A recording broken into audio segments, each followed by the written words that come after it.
The fitness area offers classes for adults and children, strength and cardio equipment to functional training room, and kids corner childcare. Stop by 19002 Crossroad Parkway for a tour and see how the center can serve you. Thank you for voting us Best Fitness Center and Community Center in the Culpeper Times Best of the Best 2023 campaign. For more information, call 540-825-0000 or visit pathrecreationandfitnesscenter.com. Path Recreation and Fitness Center. Find your fun. Find your fit. A member of the Culpeper Wellness Foundation. CM Contracting and Consulting is a proud sponsor of Culpeper Cavaliers baseball. When it comes to working with clients, our golden rule takes priority. We simply want to guarantee 100% satisfaction with the work done. CM Contracting and Consulting provides general contracting and consulting services for commercial, government, and security construction. Our jobs range from small area remodeling to new building construction. We specialize in security construction, specifically security door installation and maintenance. Contact CM Contracting and Consulting at cmcontractingconsulting.com for all of your commercial construction, security construction, modular SCIF, and disaster recovery needs. Bragg's Corner Properties is a proud sponsor of the Culpeper Cavaliers. Located just off major highways Route 29 bypass, routes 3, 15, and 17, yet close to shopping centers within town limits such as Culpeper Colonnade and the center at Culpeper, Bragg's Corner offers a great place for an entrepreneur to start a business or for an existing business to expand or relocate. Bragg's Corner is home to some of your favorite national chains and some of the finest small businesses in the area. Bragg's Corner is ready to help make your business transition into this ever-expanding commercial area. Enjoy the freedom to start, grow, or expand your business today. For questions or to open your lease, visit Bragg's Corner Properties online at braggscorner.com. That's BRAGGS corner.com. Bragg's Corner Properties, where business meets success. This is the Saber Metrics pregame show, live on the Culpeper Cavaliers Baseball Network. After what seems like forever, which is only a 15-minute delay, this game will get underway between the Winchester Royals and the Culpeper Cavaliers here from Culpeper County High School. Good evening, ladies and gentlemen. This is Cameron Whalen signing on to the Culpeper Cavaliers Baseball Network for the Saber Metrics pregame show here for the second game of the 4th of July weekend here versus the Winchester Royals. And with the delay of the rain coming in and messing up the field, we will now shorten the Saber Metrics pregame show. So we will go through our normal routine, but just try to condense it as much as possible. Speaking of that, we will start with the Winchester Royals starting lineups and stats coming into this evening's game. Leading off for the Rebels this evening, playing at short from Santa Isabel, Delaware, 6', 150-pounder righty junior out of Delaware State, number 6, J.C. Colon. In the 2 spot, playing in left field from Parkland, Florida, 6', 195-pound lefty batter, righty thrower, senior out of Alabama State, number 31, Jack Hay. In the 3 spot, playing at first base from Boyce, Virginia, 6'3", 215-pound lefty senior out of Alderson Broaddus University, number 33, Chandler Ballinger. In the 4 spot, playing at DH from Crestwood, Kentucky, 6'2", 220-pound righty freshman out of San Jacinto College North, number 27, Jacob Bennett. In the 5 spot this evening for the Royals, playing at third base from Baytown, Texas, 5'9", 185-pounder righty sophomore out of San Jacinto College, number 1, Ryan Flores. In the 6th spot, doing the catching from Palm Harbor, Florida, 6'5", 230-pounder righty junior, who is undecided as of right now, number 35, David Stokely. In the 7th spot, playing at second base from Oviedo, Florida, 6'1", 200-pound lefty batter, righty thrower, a sophomore out of Indian River State College, number 3, Danny Baez.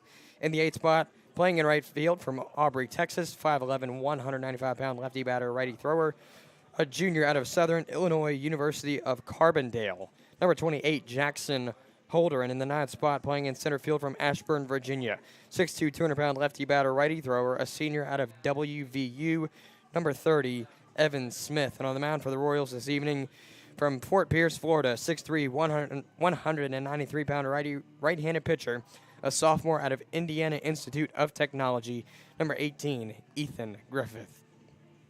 The Royals come into this game on a 1-game win streak, an 8-2 win over the Harrisonburg Turks last night at VMP at JMU. Their last 3 before that, a 9-4 loss against the River Bandits, a 12-8 win of the Stanton Braves, and a 3-0 loss to the Rebels. Their next three will be versus the Braves tomorrow at Jim Barnett Park, versus the Turks on Monday at Jim Barnett Park, and versus the Front Royal Cardinals on Wednesday, I want to say that is. No, my apologies, Thursday, rather, at Jim Barnett Park. They're 12-8 coming into this evening's game, 2 games back from that top spot in the North Division, if you will. Again, a 1-game win streak, and they are 7-3 in their last 10. Jack Hay leads the team in the batting average column with a .385. Ballinger rounding in second with a .369. J.C. Cologne in third with a .356. And rounding out in fourth with a .346 is David Stokely. There are at least 4 Royal players with 1 home run on the season, the top 4 being Bennett, Jackson, Baez, and Hamilton. J.C. Cologne leading the RBI column with 15, Jack Hay in second with 12, Ballinger in third Jack Hay with 14, Ballinger with 12, and Danny Baez rounding out in fourth with 10. There is 1 Royal pitcher with 4 wins on the season, that being Garrett Gainey, and second with 2 will be Jacob Bell. Rounding out in a tie for third will be Jared Jenkins and Adiel Melendez. Gainey leading in the strikeout column with 26. Rounding out in a tie for second will be Harpster and Andrews, and Velasquez rounding out in fourth with 13. There is 1 Royal player with a 0 ERA coming into this evening's game, that being Harpster. Garrett Gainey in second with a 1.23, tying with Jared Jenkins, and rounding out in fourth with a 1.42 ERA on the season is Poiley. The Winchester Royals coming into this evening's game with a team combined batting average of .317. The most games a player has appeared in is 20, the least being 1. That appears to be Kuramoto. Out of 714 at-bats, 156 runs have scored on 226 hits, 38 doubles, 4 triples. I want to say that's 11 home runs. It, in fact, is 130 RBIs, 94 walks, and 150 batters have come up to the plate and struck out this season. We take a sideline here on the Culpeper Cavaliers Baseball Network. Back with you in just a couple of moments for the Culpeper Cavaliers starting lineups and pregame stats coming into this evening's game between the Cavaliers and the Royals. All Install, your local Generac backup generator dealer, is a proud sponsor of the Culpeper Cavaliers. Since 2004, All Install has provided Central Virginia with backup generators and parts at a reasonable price for the consumer. We offer free, in-home estimates, annual maintenance contracts, as well as service for all our customers' generator needs. Our Generac trained and certified technicians are friendly and knowledgeable and always ready to serve. Install or service your Generac generator with the help of All Install today. For more information, visit allinstallva.com or call 540-923-4592. All Install, dependable in your time of need.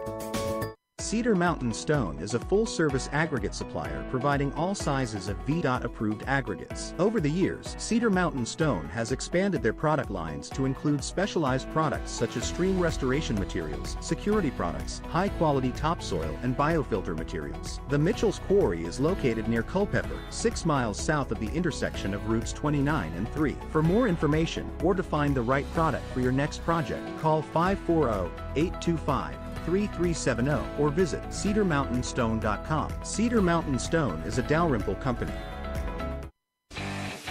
Now back to the Saber Metrics pregame show on the Culpeper Cavaliers Baseball Network. If you just missed it a couple of seconds ago, we took a look at the Winchester Royals starting lineups and stats coming into this evening's Saturday night game on the 1st of July. And now we will take a look at the Culpeper Cavaliers starting 9 and pregame stats coming into this evening's game. Leading off for the Cavs, playing in left from Omaha, Nebraska, 5'11", 180-pound lefty batter, righty thrower, a senior out of Creighton, number 5, Jack Terosian. And the 2 spot playing at short from Woodbridge, Virginia, 6 foot, 170-pound righty sophomore out of Virginia Tech, number 3, Carter Newman. And the 3 spot playing DH from Reading, Pennsylvania, 6 foot, 190-pound righty junior out of Misericordia College, number 15, Connor Marignac. Cleaning up for the Cavs this evening, playing at second From Midlothian, Virginia, 6'1", 195-pounder righty-righty junior out of Lipscomb, number 35, David Coppage. In the 5 spot, playing at first from Sugar Land, Texas, a 6'2", 215-pound lefty batter, righty thrower, a sophomore out of Arizona State, number 7, Reese Beeler. In the 6th spot, playing at center field from San Diego, California, 5'11", 175-pound lefty sophomore out of Arizona State, number 11, Kian Vu. In the 7th spot, playing at third from LaGrange, Georgia, 6'2", 190-pound lefty batter, righty thrower, a senior out of Brown, number 4, Charles Crawford. In the 8th spot, playing in right field from Upper Marlboro, Maryland, a 6'1", 175-pound righty junior out of Georgetown, number 2, Keith Savoy Jr. And in the 9th spot, doing the catching from Lake Station, Indiana, a 5'9", 165-pound righty sophomore out of The Ohio State University, number 1, Alonzo Paul Jr. And on the mound for the Cavaliers this evening from Vestal, New York, 6'7", 205-pound righty sophomore out of Elmira College, number 47, Jarek Podest. The Cavaliers coming into this evening's game on a 2-game losing streak, losing to the Rebels 7-4 last night here at CCHS. They have an 8-13 record coming into this evening's game and sit 6.5 games back from that top spot in the South Division of the Valley League. They're 4-6 in their last 10. Their upcoming 3 will be a trip to Cho Field on Sunday, rather tomorrow, versus the Tom Sox before taking on the Cannons in doubleheader action on Monday here at CCHS. Batting leaders for the Cavaliers, Jack Tarosian in the top spot again with a 394. Kian Vu with a 353. That's in second place. Connor Mariniak in third with a 296. And rounding out in fourth for the Cavs with a 265 batting average on the season is Reese Beeler. There are 4 Cavalier players at least with 2 home runs on the season. Those being Keith Savoy Jr., David Coppage, Reese Beeler, and Charles Crawford. Speaking of Coppage, he actually ties Beeler for the RBI column. Both of those Cavaliers have 10 RBIs on the season. Keith Savoy Jr. in third with 9, and rounding out in fourth with 8 is Jack Tarosian. There are 2 Cavalier pitchers with 2 wins on the season, those being Slevin and Coltrider. The last in the top 4 are listed as Zach Smith and Ethan Snyder with 1 win on the season. Carter Rasmussen leading off in the strikeout column with 26. Sam Slevin in second with a tie for second with Tyler Coltrider with 22 strikeouts. And rounding out in fourth with 13 is Austin Mills. Speaking of Austin Mills, he actually ties the top spot for the ERA column. Both Mills and Ryan Hanks sitting with a 2.77 ERA coming into this evening's game. I'm going to assume that Hanks is not going to pitch tonight as he pitched last night. But, I mean, anything is possible, so we'll see what happens. In the meantime, McCauley in third with a 3.38. Rounding out in fourth is the starting pitcher, Jarek Podest, with a 5.11 ERA. The Culpeper Cavaliers come into this evening's game with a team combined batting average of 261. The most games the player has appeared in is 21, the least being 1. Again, that honor that has been doubling over is Kyle Shupman. Out of 675 at-bats, 125 runs have scored off of 176 hits, 32 doubles, only 1 triple, 12 home runs. I want to say that's 94 walks, rather RBIs, 94 RBIs and 102 walks. And 187 batters have come up to the plate for the Cavs and struck out in this season. When we come back, we'll take a brief look around the Valley League here on the Culpeper Cavaliers Baseball Network. Don't go anywhere, as Cavalier Baseball will be coming in just a moment with the first pitch set for 7:45. Don't go anywhere, as we'll be back on the Culpeper Cavaliers Baseball Network. At Peak Roofing Contractors, we specialize in roof installation, new gutters, siding, windows, and doors. In fact, we will transform the exterior of your home into something beautiful. As a family-owned and operated business, our customers, our name, and our employees are our most important assets. Our team is dedicated to providing residential business customers with the highest quality roofing products and home improvement services at an affordable price. We provide hassle-free estimates, no high-pressure sales, and quality results that will last for years. For an appointment, visit us on the web at peakroofingcontractors.com. Taking a quick look around the Valley League before this game gets started underway from CCHS from Bing Crosby Stadium. Bottom of the second, tie game between the Cardinals and the New Market Rebels at 1 run apiece. see what else we have. Woodstock and Percival, no score from the game, so I'm assuming that was a postponement that was not marked. Not official word, but that's just my assumption. From Casey Field in Covington, the Lumberjacks trail the Charlottesville Tom Sox 2-0. Waynesboro and Stanton being rescheduled. Strasburg hosting Harrisonburg tonight. That game apparently it's still in pregame at this moment. And of course, the game you are tuned into, the Culpeper Cavaliers host the Winchester Royals to hopefully pick up their first win against the Royals here tonight on this first Saturday of July. We take a sideline here on the Culpeper Cavaliers Baseball Network, and we'll turn to you in just a couple of moments with the start of this evening's game.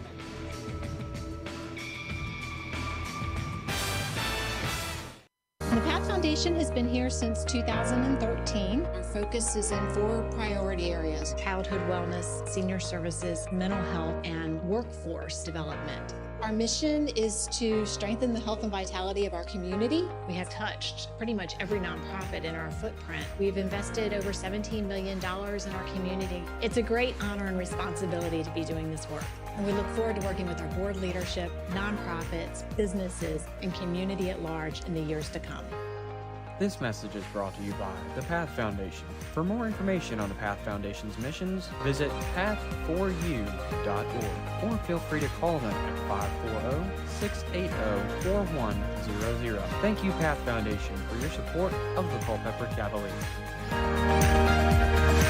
Culpeper Wood Preservers, a proud supporter of Cavalier baseball, is the #1 choice for pressure-treated lumber. By using Culpeper wood, you can be confident that you are using the highest quality product backed by one of the largest producers in the industry. Our products, warranties, selection, and reputation make us the clear choice for today's homeowner. Culpeper Wood Preservers also provides project plans and education, care and maintenance tips, decking comparisons, and helpful hints for your current structure or next project. To contact Culpeper Wood Preservers, visit them at 15487 Braggs Corner Road in Culpeper. Call them at 800-817-6215 or visit their website at culpepperwood.com. Culpeper Wood Preservers, the trusted brand in pressure-treated lumber for over 45 years.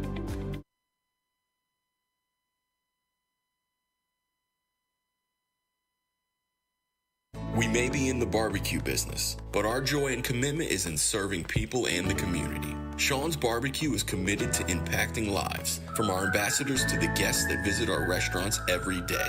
We would like for all of our ambassadors to invest time and energy in making the businesses thrive by creating a positive atmosphere, engaging with one another, and connecting with our guests. Sean's Smokehouse Barbecue. Real wood, real food, real good. Founded in 1972, Jefferson Home Builders has built over 2,500 homes, everything from cozy additions to showplaces. We are proud that our trade partners have worked with us for many years and understand the quality and pride we expect in each and every home we build. This dedication to quality construction has made us part of the bedrock of this community. We center our work on quality, affordability, and reliability. Choose Jefferson Home Builders for your next project by visiting them online at jeffersonhomebuilders.com or by calling 540-812-9080. Jefferson Home Builders, build with certainty. At City Light Baptist Church, we are a community of people God has chosen and preserved for Himself, who love, follow, learn from, and worship God together. We believe that by bringing the good, beautiful, life-changing message of God's love to the Culpeper community, we can effectively reach our culture, our country, and our world. Serving in Culpeper also provides us with a unique opportunity to love and serve the next generation of leaders. Simply put, we are a loving church that brings the loving message of a loving God to a lost world. For more information on City Light Baptist Church, visit us online at citylightculpeper.org or give us a call at 540-321-4400. Worship services are held every Sunday morning at 10:30 a.m. at City Light Baptist Church. Worship with us at 1121 Sperryville Pike in Culpeper.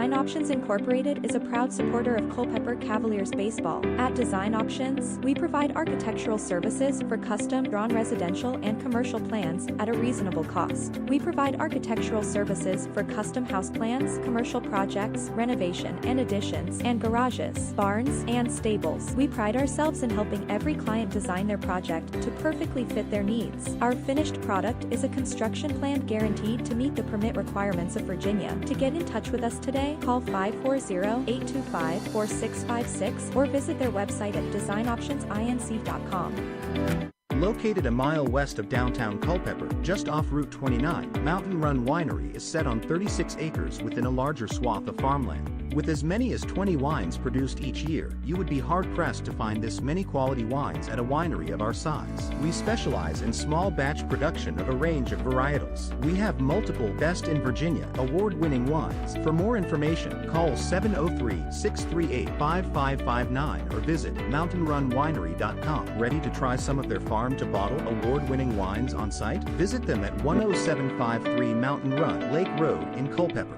On-site consumption only offered every Friday through Sunday. Curbside pickup available daily. Call ahead to reserve a time. You must be 21 years or older to indulge. Drink responsibly. This is Culpeper Cavaliers baseball. Popped into left center, looks to drop, and it will not be missed by the center fielder out there. Matthew Gibberti making the dive out in center. You're tuned in on the Culpeper Cavaliers baseball network. That was a home run for Connor Butler. The solo home run off the first pitch. Jaden Sheffield will come up and pop that one. It's an RBI single. Now, it's time for baseball on the Culpeper Cavaliers baseball network. Indeed, it is time for baseball here from Culpeper County High School as the leadoff batter for the Royals, J.C. Cologne, will get ready to step in the right-hand batter's box as he now does so. Jarrett Potus starting on the mound for the Cavaliers this evening. In this first day of July, here comes the opening pitch. That's outside for ball one. So 1-0 is the count to start things off here for Cologne from Jarrett Potus in this Saturday night game. Here comes the 1-0 from Potus. That is low downstairs outside as well. 2-0 count coming to the shortstop, Cologne. Cologne is a resident of Santa Isabel, Delaware. 6 foot, 150-pound righty junior out of Delaware State University. He faces strike one on the 2-0. Now 2-ball, 1-strike count coming to the shortstop.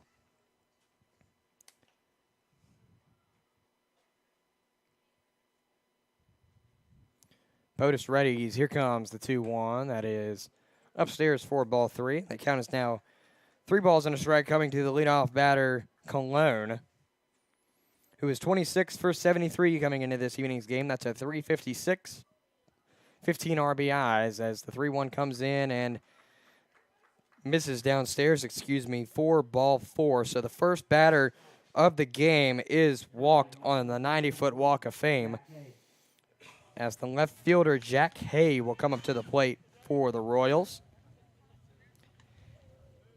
Hay, a resident of Parkland, Florida, 6 foot, 195-pound lefty batter, righty thrower, senior out of Alabama State, was actually a Cardinal last year, so I'm familiar with him. As the first pitch comes through, it misses for ball one. So 1-0 is the count to start things off here for the left fielder. Hay was decent at the plate last year. He came up and hit a couple times, and other times he struck out, but decent all around as he finds strike one go through on Looker. Now count evens at a 1-1. And decency surely shows as he's roughly 384 at the 20 for 52 average. 1 home run, 14 RBIs this season as a Royal. He will line that one foul into right field. So now a ball and 2 strikes coming to the left fielder, Jack Hay.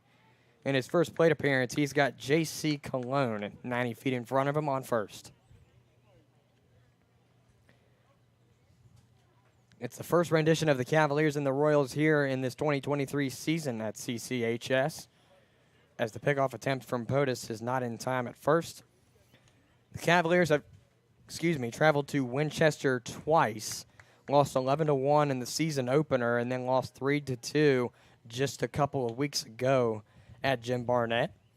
As the 1-2 comes in, it misses upstairs. Looked like Hay wanted to take a swing at it, but hesitated, and that hesitation went in his favor. It's now even a count, 2-2. So POTUS righty's got a 2-2 coming with J.C. Cologne on first. Here comes the pitch. That is cracked bouncing ball foul on the first base side. So count remains where it is for the second batter due up for the Royals, Jack Hay. Following him will be Chandler Ballinger. Are the original three due up. J.C. Cologne standing on first via the walk. Got on via a 3-1 pitch that was missed away for ball 4. POTUS righty's 2-2 coming to Jack Hay. Here comes the pitch. Missed ball 3, and the throw is off target and into the outfield. So J.C. Cologne will get that stolen bag. As he advances to second, Jack Hay faces a payoff on the next one. So it's the first payoff of the game, and it's given to a Royal to start things off here. POTUS got a man behind him on second. Righties with a payoff coming. He will deal the pitch. Missed away ball 4, and that's the second walk of the game off of the second batter. So Jack Hay will take the 90-foot walk of fame. So runners now threaten first and second for the Cavs. Really early on, as Chandler Ballinger, the first baseman, will come up for the Royals. For his first plate appearance, he readies in the left-hand batter's box. Runners on first and second for the Royals. Here comes the pitch from POTUS. That one missed for ball 1. 1-0 count coming to Ballinger from POTUS. Here in plate appearance number 1.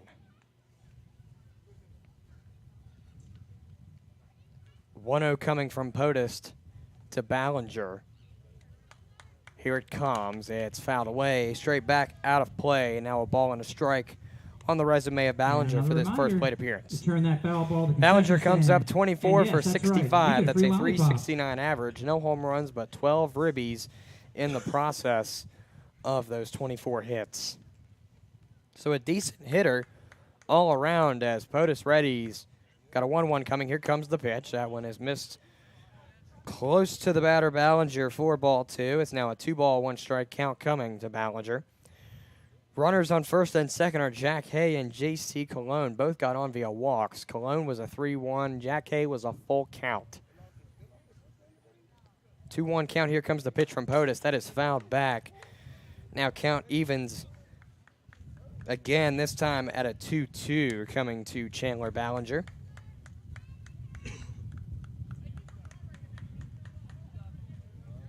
Ballinger steps back in the left-hand batter's box. Got a 2-ball, 2-strike count coming to him.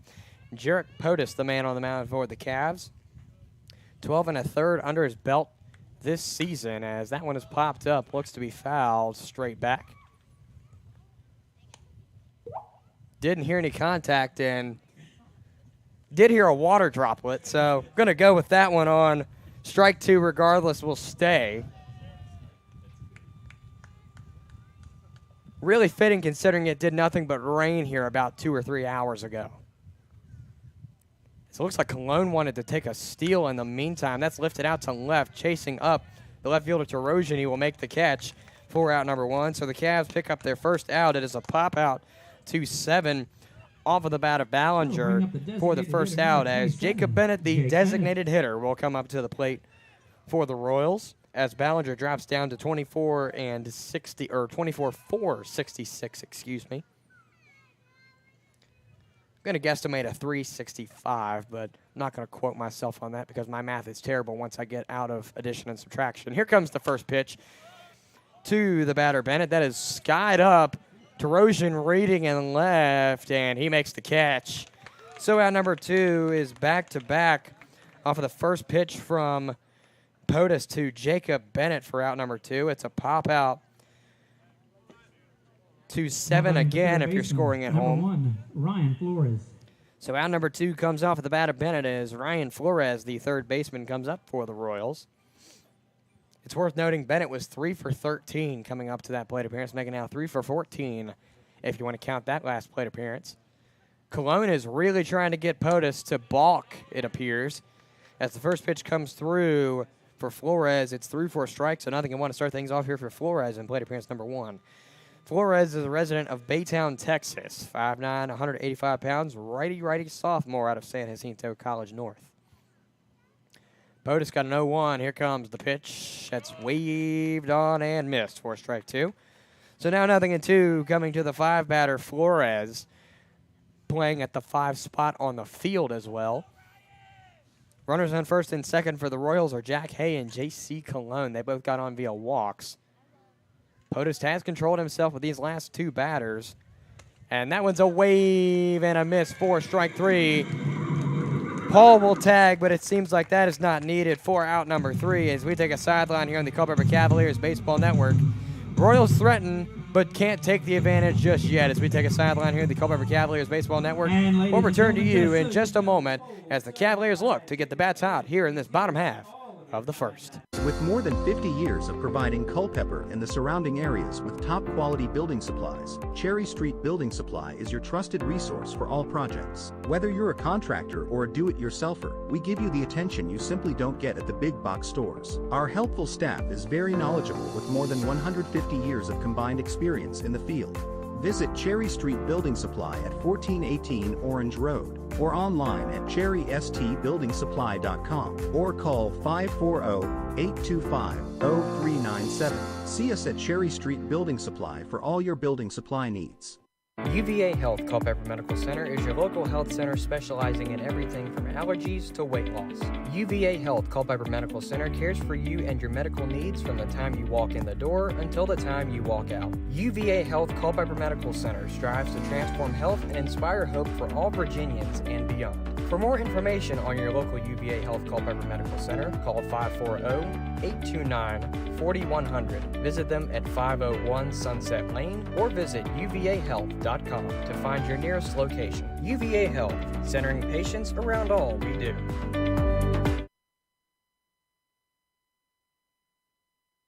We're Express Copy and Graphics, a local print shop that's been doing business for thousands of customers. We're located in Culpeper, Virginia, and offer a variety of practical printing services like business cards, banners, brochures, and much more. So what makes us stand out from the other printers? Express Copy and Graphics specifically specializes in branding businesses and printing quality for every project. With Express, you get the best.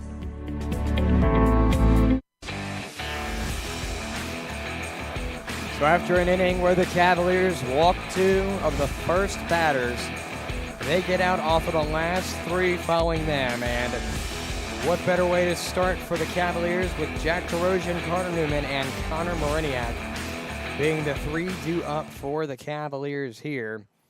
Again, starting 9 for the Cavs are Tarosian, Newman, Mariniak, Coppage, Beeler, Vu, Crawford, Savoy, and Paul. As Jack Tarosian will lead things off, as the lefty is the hottest batter for the Cavaliers coming into tonight's game, and his batting average did take a tiny bit of a tank from last night, but not much of one. I want to say he singled last night, but that was about it if he didn't get an extra walk, as he finds ball 1 to go through. So a 1-0 count coming to Tarosian. He was walked and singled and went 1 for 3 on the night last night. So here comes the 1-0. That's a powerful wave and a miss by Tarosian for strike 1. The count now evens at a ball and a strike for the left fielder Tarosian tonight. Ethan Griffith on the mound for the Royals to start things off. Here comes the 1-1 from him. That is fouled on the third base side and goes out of play for strike 2.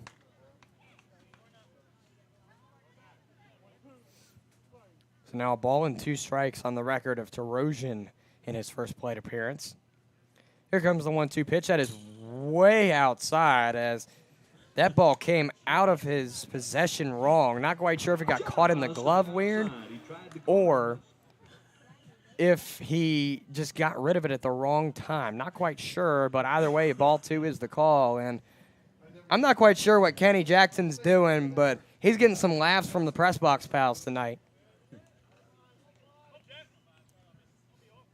So here comes the 2-2, and that is fouled again, almost in the possession of BMAC at the third base side, but he just can't about come up with it, and it's a good thing he didn't, because I don't know if the umpire would say, hey, that's an out.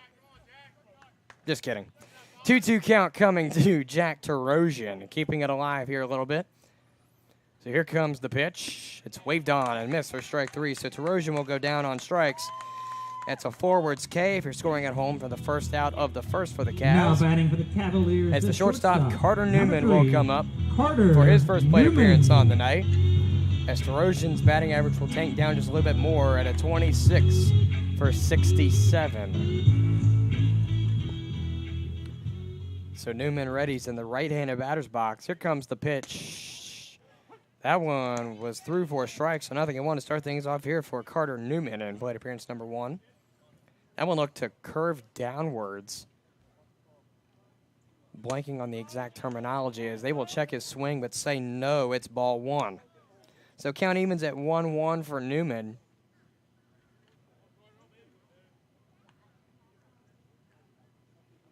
I think the proper terming for that word would be slider, but I'm not a professional. As strike 2 comes through as Newman will look at it go by, a ball and 2 strikes.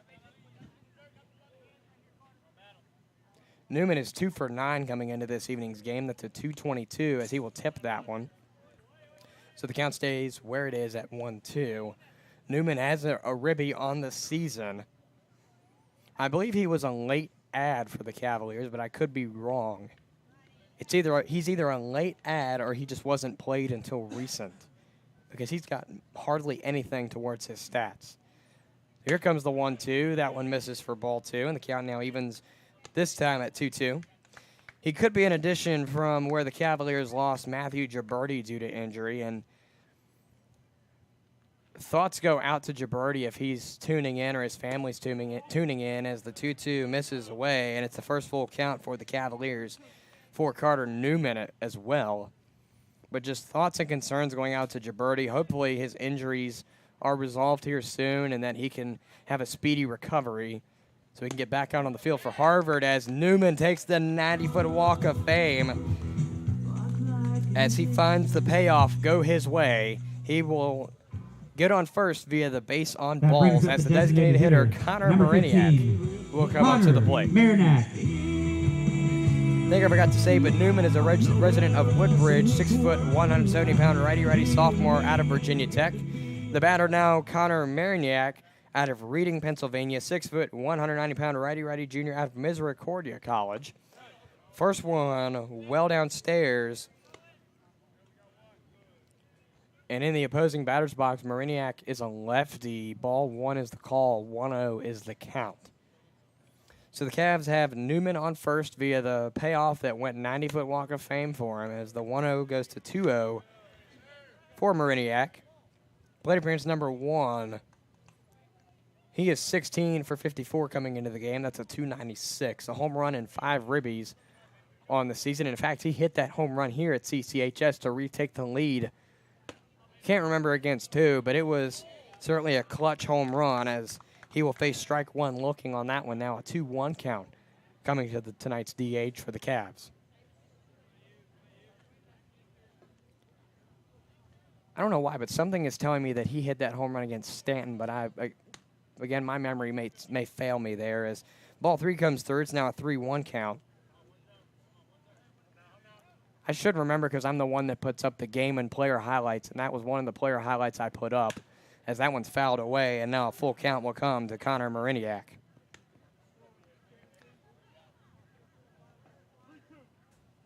See if I can take a quick look while the payoff is being set up by Griffith. Here comes the payoff, and that's through for ball 4. Mariniak will take that 90-foot walk of fame to first.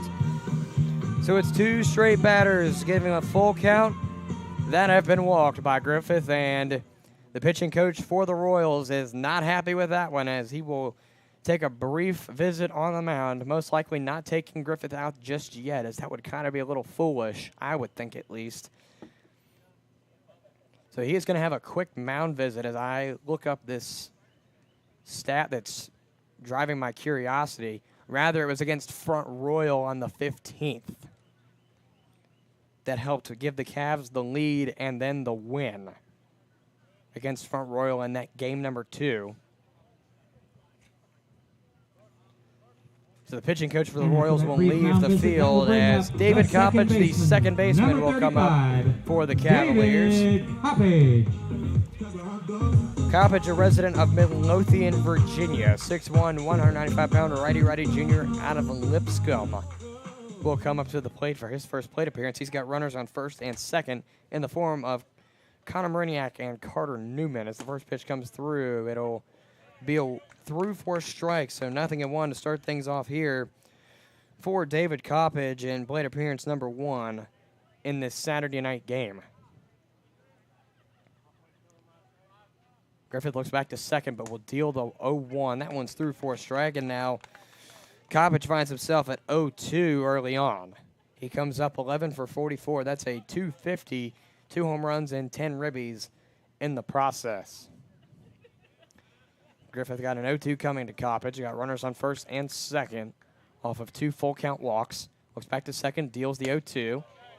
That one misses for ball 1, and that one kind of made my heart skip a beat because I thought for a second that one was through the strike zone and that Coppage was going to have to go back. But luckily for Coppage, he is still alive as that pitch just missed. A ball and 2 strikes. Here comes the pitch. Cracked bouncing ball will get through between the first and the second baseman. Rounding third and coming home is Carter Newman. The tag is not in time as the ball is bobbled. It is an RBI single to score it for David Coppage as he rounds to second. And just like that, the Cavs are on the board early. And after that RBI by David Coppage, that will bring up your first one out on the board in this bottom half of the first. Cavs now lead 1-0 with the first baseman, Reese Beeler, coming up to the plate for the Cavs. So it's the 11th RBI on the season for David Coppage after he struggled a little bit at that at-bat, going 0-2, then 1-2, and then getting that beautiful ground ball. That's lifted out into center, chasing back Smith. It looks to be in his possession. It will. Tagging at third will be Mariniak, and it appears he will score. So a good sacrifice out in center to bring home Connor Mariniak, and it is now a 2-0 ball game in the favor of the Cavs with 2 outs on the board in this bottom half of the first. Excuse me as I try to get my buttons right here. Kean Boo will come up to the plate for the Cavs, and this kid's got the potential to hit a home run. He did it last night. Right as I was saying, he struggled hitting. Speaking of hitting, and that kind of sours what I wanted to get onto, he gets hit and will take a first pitch 90-foot walk of fame on the HBP. But what I wanted to say was Vu was one of the Cavaliers to go to the prospect games on Monday and Tuesday of this past week. Third baseman, number 4. And in fact, Charles Crawford. Not only did he hit a home run, but it was in fact recorded as the longest home run recorded at the prospect games by any player. There were 3 Valley Leaguers in the top, I want to say it was 10. Vu sat at the top of all of them, hitting a 411-foot home run into right center. I believe it was worth 2 runs. So Vu definitely has the potential to go yard, and he certainly did at the prospect games and again last night. He does stand on first off of the HBP. In the meantime, Charles Crawford coming up. 0-1 goes to 1-1 as I round off on my tangent. Vu, a resident of San Diego, California, out of Arizona State. Charles Crawford, a resident of LaGrange, Georgia, out of Brown.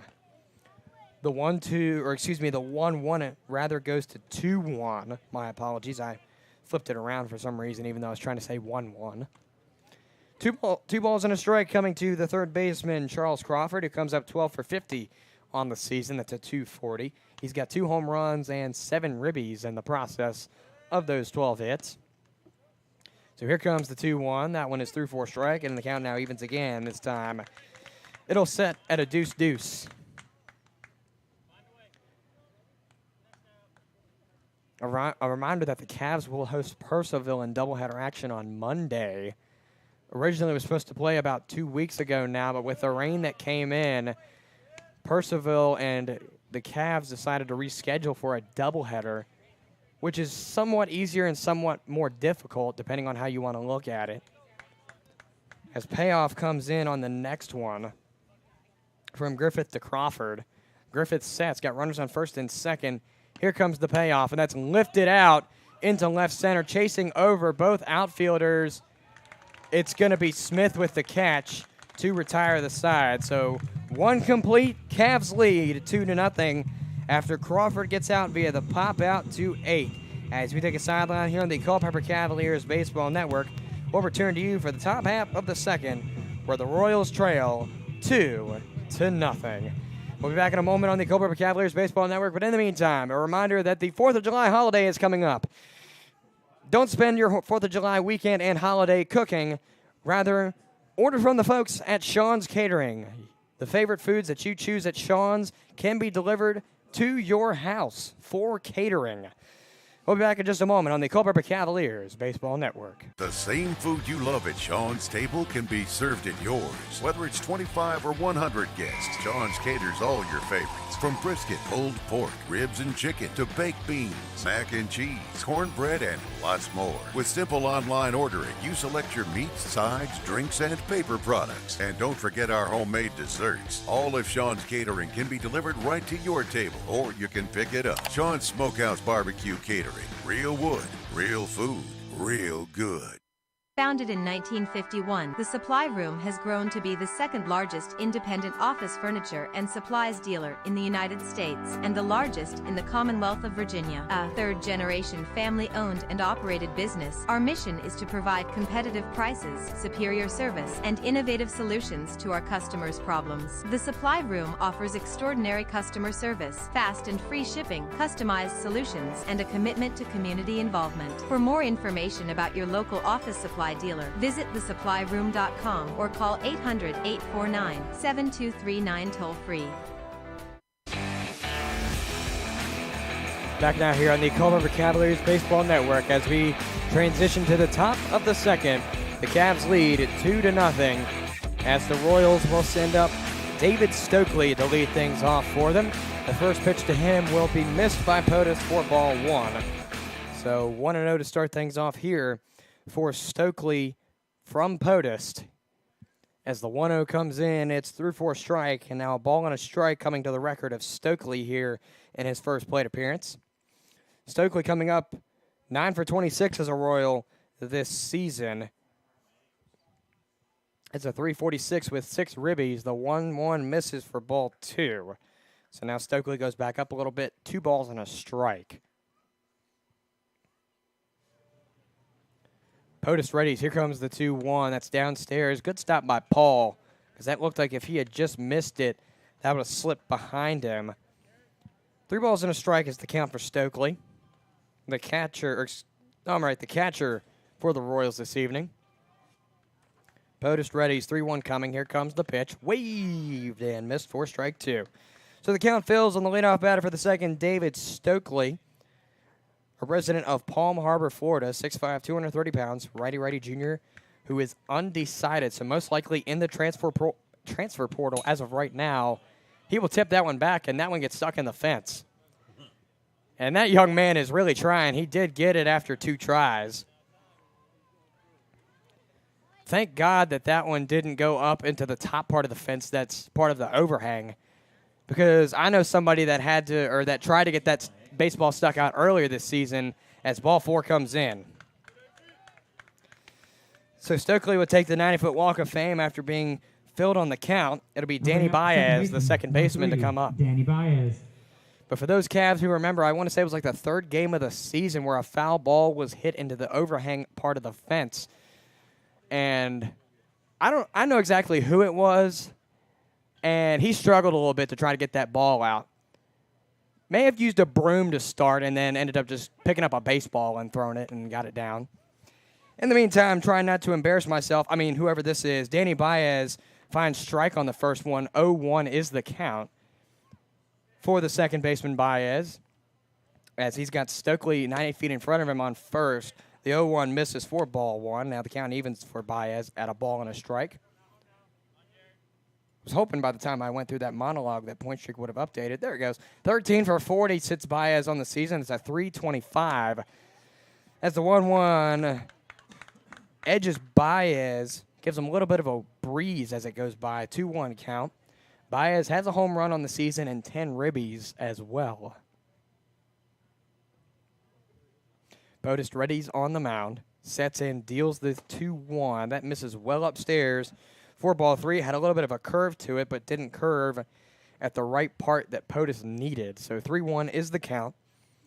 It's also worth noting POTUS has a 5.11 ERA. He is top 4 with that ERA, as Baez will take the 90-foot walk of fame off of a 3-1. And just like that, POTUS has done the same thing he did earlier. So runners on first and second now for the Royals again. It's Stokely and Baez respectively on second and first. POTUS looking for his 11th strikeout on the season. He got his 10th in the first.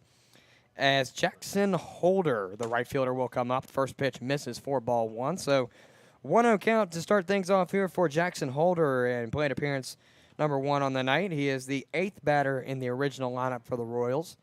He will bat third in this second frame.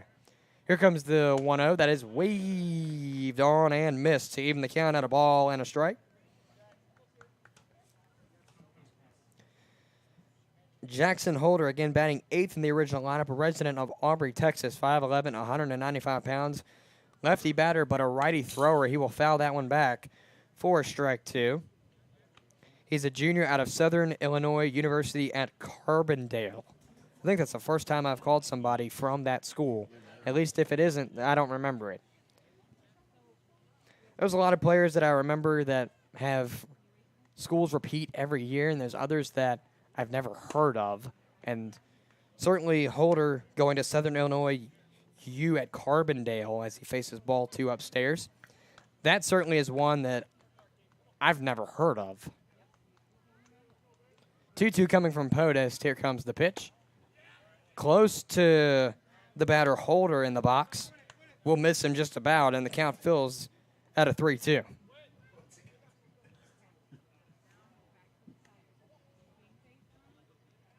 Three balls in, 2 strikes coming to POTUS. Coming from POTUS, excuse me, and that's ball 4. So the bags are loaded off of walks now, as Holder will come to first, Baez to second, and Stokely on third, and Brandon Mack will make his first appearance on the mound.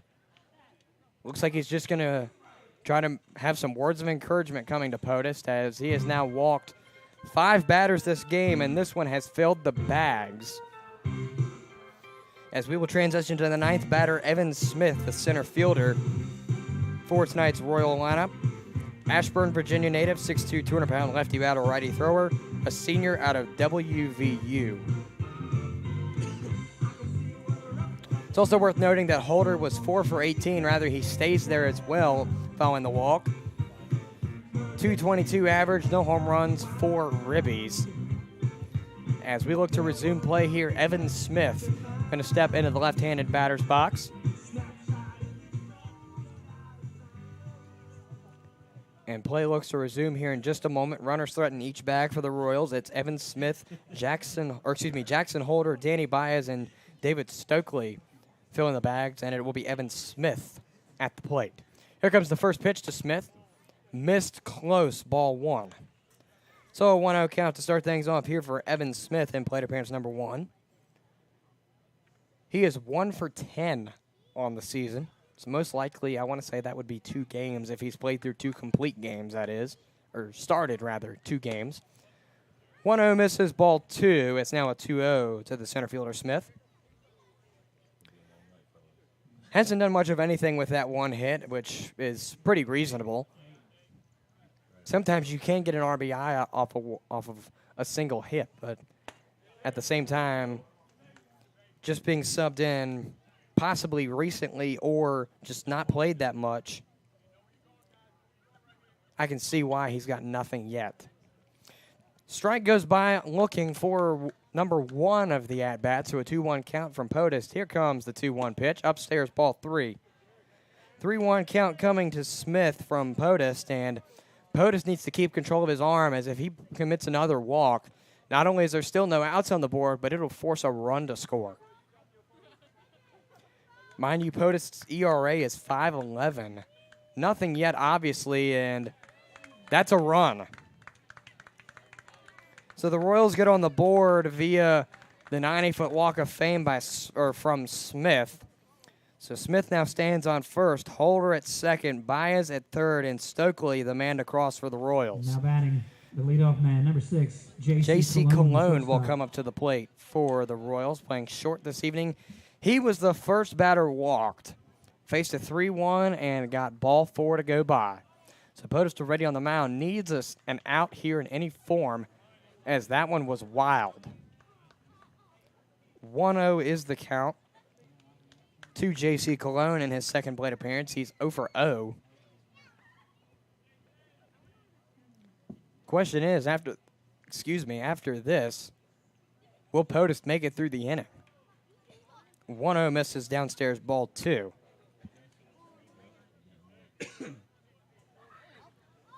POTUS is struggling to get a strike to go by now.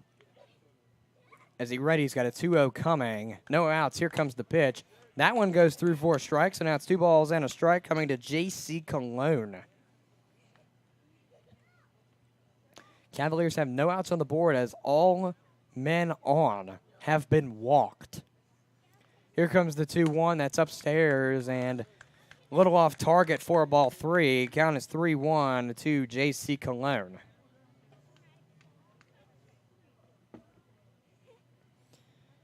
Runners still occupy all bags for the Royals. Here comes the 3-1 and ball 4, and it's a tie ball game. So if you want to say that the loss will go to Jarek POTUS already, you can say that, as he has walked 5 batters now to give it a now tie game at 2-2. The left fielder, Jack Hay, will come up. He was also walked. So 7 batters total. Let me rephrase my wording. 5 this inning, to correct myself. How about the strike on the first pitch? 0-1 to start things off here for the left fielder, Jack Hay, in plate appearance number 2. 0-1 misses away for ball 1. The count now evens at a ball and a strike. Jack Hay was filled count-wise and then was walked. So here comes the 1-1 to Hay. That one misses as well for ball 2. Now a 2-1 count, and POTUS needs to take control of his arm here, as if he walks Hay, that's a run scored again, and this one would take the lead for the Royals. POTUS sets. Here comes the 2-1. That is grounded at first. Fielder's choice to home is not made, as Alonzo Paul will bobble it, and the Royals take the lead, as Jack Hay gets on via the fielder's choice. They will field it, they will score it rather as an error at 2, not 3. As Paul could have made that play and most likely should have, but unfortunately couldn't. So Evan Smith now standing on third, Cologne at second, Hay at first. It's a 3-2 ball game in the favor of the Cavs, as Chandler Ballinger stands up at a 1-0. Here comes the pitch. That's outside ball 2, and my goodness, another pitch that goes well outside. Good stop by Paul to avoid that one from going behind him. Paul stands 5'9". POTUS stands 6'7". That one comes in and misses as well for ball 3, and still struggling. No outs on the board. Top of the second. Royals lead 3-2 with a 3-0 count coming to Ballinger. Bases loaded. That one goes through for a strike. 3 balls and a strike coming to Ballinger from POTUS, who has really struggled this frame. He has given up the lead that the Cavaliers procured in the bottom half of the first. So here comes the 3-1, and that one misses ball 4. There's another run. Royals lead now 4-1 as Ballinger goes to first, Hay to second, Cologne to third, Smith to cross. And it looks like Brandon Mack will come out. My assumption is POTUS is done, and good decision there. Not trying to sound rude, but just a nightmare of an inning for POTUS as he walked 6 batters. As we take a sideline here on the Culpeper Cavaliers Baseball Network, where we reveal the identity of the new pitcher right after this. Integrity Automotive proudly provides expert auto and light truck repair and maintenance services to customers of the Culpeper and Locust Grove areas. With the help of Integrity Automotive, it has never been easier or more convenient to keep your car or truck in top shape. We also take the time to explain every job and always provide you with an estimate in advance. You can be assured that our technicians have been trained to repair your vehicle, old and new alike, the very first time. And we always use the right parts for your vehicle. We are a full-service shop and can handle both your basic requirements and your ultimate performance needs. From batteries to brakes to tune-ups, let us make sure your vehicle is reliable and safe. Visit your local Integrity Automotive of Culpeper at 902 South Main Street. Call Integrity Automotive at 540-727-8034 or visit them online at integrityautovA.com. Integrity Automotive, yesterday's values, today's technology. Battlefield Automotive is the official Chevrolet, Ford, and Toyota dealer of the Culpeper Cavaliers. We provide a vast selection of new and used vehicles, exceptional car care and customer service with a smile, and are committed to providing amazing customer experiences. Our service center is here to help ensure you enjoy many great years of driving with the vehicle you purchase from us. Choose your next Chevrolet, Ford, or Toyota vehicle from the experts at Battlefield Automotive. With 4 locations across the region, Battlefield Automotive is just a short drive away on Route 29 South. For more information on finding your next new or used Chevy, Ford, or Toyota, visit battlefieldauto.com.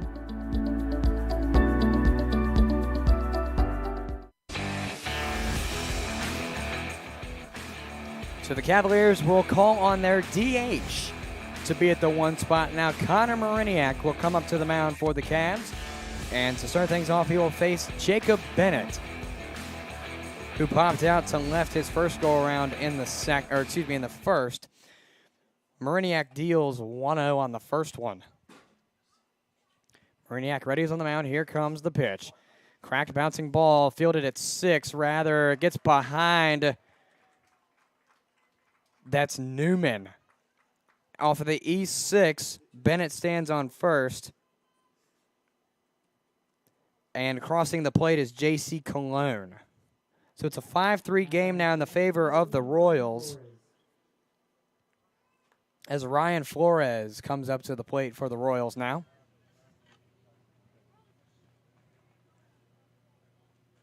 So here comes the pitch from Mariniak that's waved and missed for strike 1. Nothing in 1 to start things off here for Flores in plate appearance number 1 of this evening's game. Cavaliers really struggled with POTUS on the mound in this top half of the second, gave up all 5 runs to the record of POTUS as well. Here comes the pitch from Mariniak, 0-1. That's grounded into right. 1 run scores, and they will hold the second one around. It's now a 6-2 ball game in the favor of the Royals, as Jack Hay will be the man to score. Got on via the error behind the dish. So Chandler Ballinger stands on third, Bennett on second, and now Flores on first. And this has been a nightmare of an inning for the Cavaliers, as they don't even have an out on the board and have allowed 6 runs to score. As David Stokely will come up for the second time in this frame. First pitch is through for strike 1, so nothing in 1 to start things off here for Stokely, my apologies. I don't know where I got Ballinger from. Stokely faces 0-1 on the first one, as that one is grounded, fielded by Newman. The play at second is off target, and my goodness, I'm going to say that's another E6, as that goes into the outfield, or rather in foul territory. Was that just 1, or was that 2 that scored? It was, in fact, 2 that scored. So just like that, the Royals have taken a commanding lead here. They now threaten only the corners this time, as Ballinger and Bennett score. Now batting second baseman number 3, Danny Baez. Flores stands on third, and David Stokely gets on first via the E6, as Danny Baez will come up to the plate now for the Royals. 8-2 ball game. This game has been blown wide open in this second inning. Now Mariniak on the mound. Here comes the pitch. That's through 4 strikes, so nothing in 1 to start things off here for Danny Baez in plate appearance number 2, not only of the game, but of the inning. Here comes the 0-1. That one missed away for ball 1. The count now evens at a ball and a strike for Baez. Cavaliers need an out. They don't even have 1 out on the board, as there have been so many times for them to get outs, and they've all been recorded as errors. As strike 2 comes in looking by Baez. 1 ball, 2 strike count now coming to the second baseman. Mind you, the Cavs had the lead 2-0 going into this second inning. That's a wave and a miss by Baez for strike 3, and there we go. There's the first out. It's a forwards K by Baez if you're checking it at home. Now batting. Right Runners fielder, on number first 28, and third Jackson Holder. are David Stokely and Ryan Flores for the Royals, as Jackson Holder, the right fielder, will come up for his second plate appearance. He walked his first go-around earlier on in this inning, as I believe it was the first 5 batters by Podest were walked, as the first one is through 4 strikes, and I think I want to start things off here for Holder in plate appearance number 2 of the game and the inning. So Mariniak readies on the mound. Here comes the 0-1 pitch. That goes just downstairs for ball 1. So the count now evens for Holder at a ball and a strike.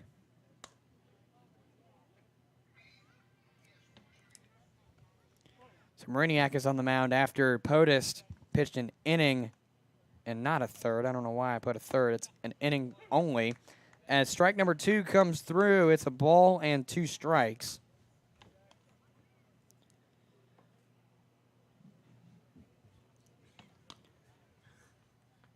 So here comes the 1-2. That's outside for ball 2, and the count now evens at 2-2. Cavs need 2 more outs to get out of this nightmare of an inning. Mariniak looks back to second. Nobody even there. The 2-2 is popped up into left, and Newman will make the catch just before the ball hits the outfield lip. That's out number 2, as it's a PO to 6. If you're scoring at home for out number 2, as the center fielder, Evan Smith, will come up to the plate for the Royals. He was walked earlier on in this inning, so he's coming up for his second plate appearance, 0-for-0 on the night. Again, the Royals have David Stokely on first and Ryan Flores on third. I didn't write down what Flores or how Flores got on, as the pickoff attempt at first is not in time. And we didn't see a lot of that from Podest, which kind of, now that I've seen a pickoff attempt for the first time in a while, my question is, why didn't Podest take a couple of pickoff attempts? He had the bags loaded a couple of times and gave up runs in the process. Why didn't he try to pick them off? In the meantime, strike 1 comes through for Smith in his second plate appearance. Again, runners threaten the corners for the Royals. They lead 8-2. All 8 runs scored in this second inning. Here comes the 0-1 that curves in for strike 2. It's now an 0-2 count coming to Smith from Connor Mariniak, who has taken over and started out a little slow with his first couple of batters. I think he came in to face Jack Hay.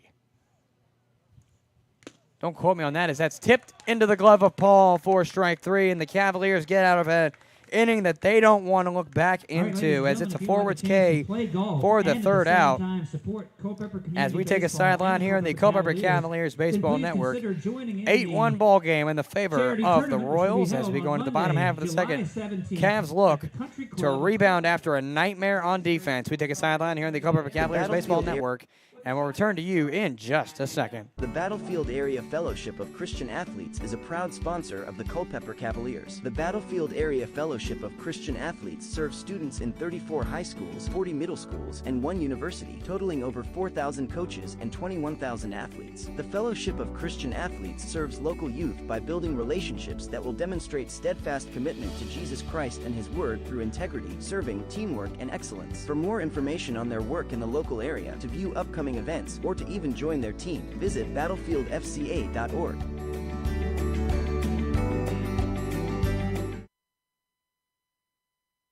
With over 30 years experience, Settle Excavating and Construction Incorporated offers Culpeper and surrounding counties top-notch services in modular construction, remodeling, additions, site work and driveways. Pick one of our floor plans to customize, or bring us your plan. We are authorized builders for nationwide homes. For more information, contact Settle Excavating and Construction by phone at 540-547-2898 or visit us online at settleconstruction.com. Back now from Culpeper County High School to start this bottom half of the second, where the Cavaliers led 2-0 going into the second. They now trail 8-2 after a nightmare of a second inning on defense for them, as Keith Savoy Jr. will come up to the plate to lead things off here for this bottom half of the second for the Cavs. First pitch goes upstairs. Ball 1 is the call. 1-0 is the count to Keith Savoy Jr. in this plate appearance number 1. Cavs need to rebound here, giving up all 8 runs that the Royals scored in that second inning alone, and basically off of walks and errors to sum it up. 1-0 comes in, and that was called strike 1. That one looked like it tickled the opposing batter's box just slightly, but maybe there was an angle that I missed. 1-1 count coming to Savoy. As that one gets away from the catcher downstairs, my apologies for the count being wrong on the screen. It's a 2-ball, 1-strike count coming to Savoy. If you're just joining us and you're a Cavalier fan, you're probably wondering what the heck is going on early on. Yeah, you didn't miss much, unfortunately, as the 2-1 goes upstairs for ball 3. Well, I take that back. You did miss a lot of heartache if you're a Cavalier fan, as nothing but walks and errors were given up to making an 8-2 ball game where the Cavaliers led going into the second. And that's line foul out of play on the first base side. The count fills for the right fielder for the Cavaliers tonight, Keith Savoy Jr. Savoy is 15 for 58. That's a .258. He's got 2 home runs, which he got both those home runs against Stanton, but he will take that 90-foot walk of fame off of the payoff. So Savoy, to go back to what I was saying, and that'll bring up Savoy hit those 2 home runs against Stanton in the 13-12 loss here at CCHS, and I want to say it was the 4th game of the season here, as Alonzo Paul Jr., the catcher, will come up to the plate, as Keith Savoy Jr. is on first after getting loaded up on a 3-2 count. Here comes the first pitch to Alonzo Paul. That's missed just upstairs for ball 1. 1-0 is the count coming to the catcher, Alonzo Paul Jr., and plate appearance number 1 on the night for him. 5'9", 165 pounds, righty-righty sophomore out of The Ohio State University. Faces 2-0 after the 1-0 goes upstairs again. A reminder that the Cavaliers will host Purcellville on Monday in doubleheader form. First game starts at 4:30 with the second to follow around 7:30, depending on how the first game goes. 2 7-inning games on Monday. We will hit the airwaves at around 3:58 for the Saber Metrics pregame show, as the 2-0 converts to 3-0 for Paul. And how the second game will work for pregame show, we won't do much of one. We will just look over how the first game went, just to make it simple in transition. As the 3-0 comes in, straight ball 4. 90-foot walk of fame for Alonzo Paul Jr. as he walks on 4 straight balls that go past, as the original leadoff batter, Jack Terosian, will come up to the plate for the Cavs. Leadoff man, number 5, the left fielder, Jack Terosian. Terosian struck out swinging, for his first go-around. So he is looking to get into the hit column with Keith Savoy Jr. on second. The Cavs need anything to convert that brings a man to the dish. Runners on first and second are Paul and Savoy. Here comes the first pitch to Terosian. That one's called through for a strike. 0-1 to start things off here for Jack Terosian in plate appearance number 2 on the night. So an 0-1 count coming to Terosian in plate appearance number 2 to start things off. Here comes the pitch from Griffith. That one is through for a strike as well. Now an 0-2. So Terosian goes down early on an 0-2 count. Looking to bring Keith Savoy home. Possibly Alonzo Paul to third if he can get him there. Here comes the 0-2. That's well outside for ball one. So Tarosian finds his first one go by that he would like to go by. It's a ball and 2 strikes now coming to the left fielder for the Cavs tonight.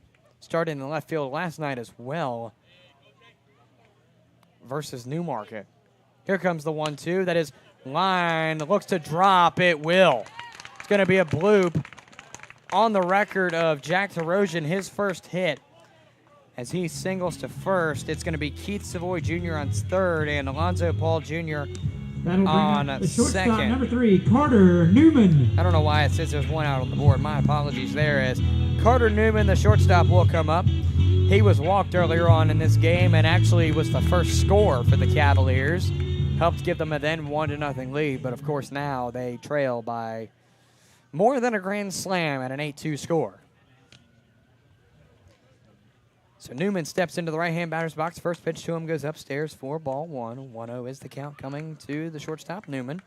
Here in plate appearance number 2, he's looking to get some sparks to fly here and would be perfect for this 4th of July weekend as bags are unloaded here at CCHS.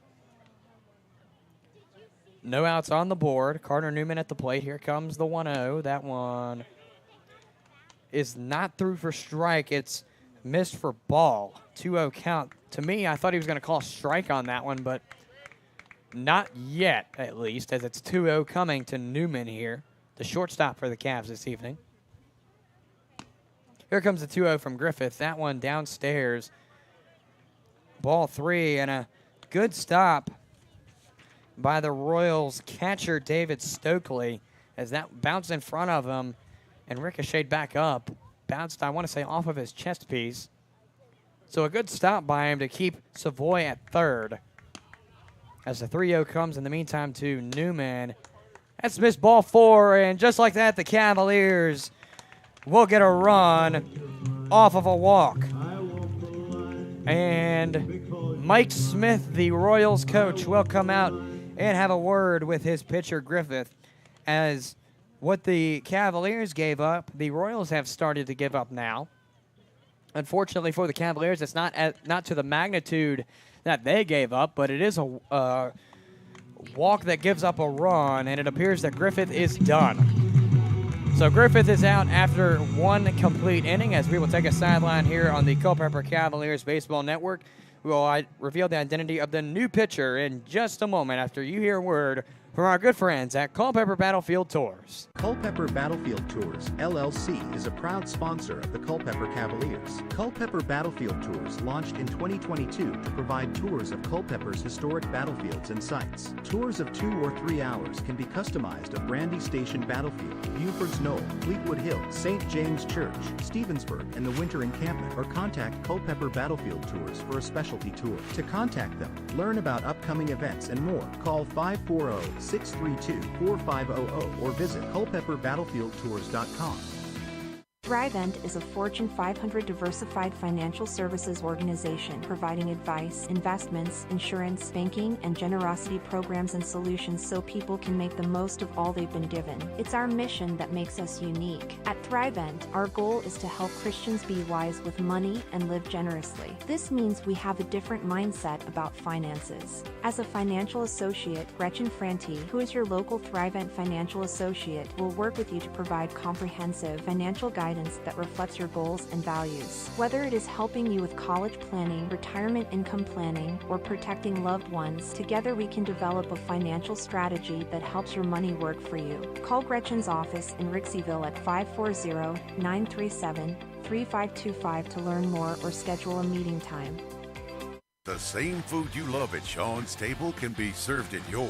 Whether it's 25 or 100 guests, Sean's caters all your favorites. From brisket, pulled pork, ribs and chicken, to baked beans, mac and cheese, cornbread, and lots more. With simple online ordering, you select your meats, sides, drinks, and paper products. And don't forget our homemade desserts. All of Sean's catering can be delivered right to your table, or you can pick it up. Sean's Smokehouse Barbecue Catering. Real wood, real food. Real good. A reminder this 4th of July approaches. A reminder to not waste much of your time, if at all of your time this weekend and leading up to Tuesday cooking. Go to the folks at Sean's Smokehouse Barbecue to cater your 4th of July event. They have the meats, sides, drinks, and paper products for you.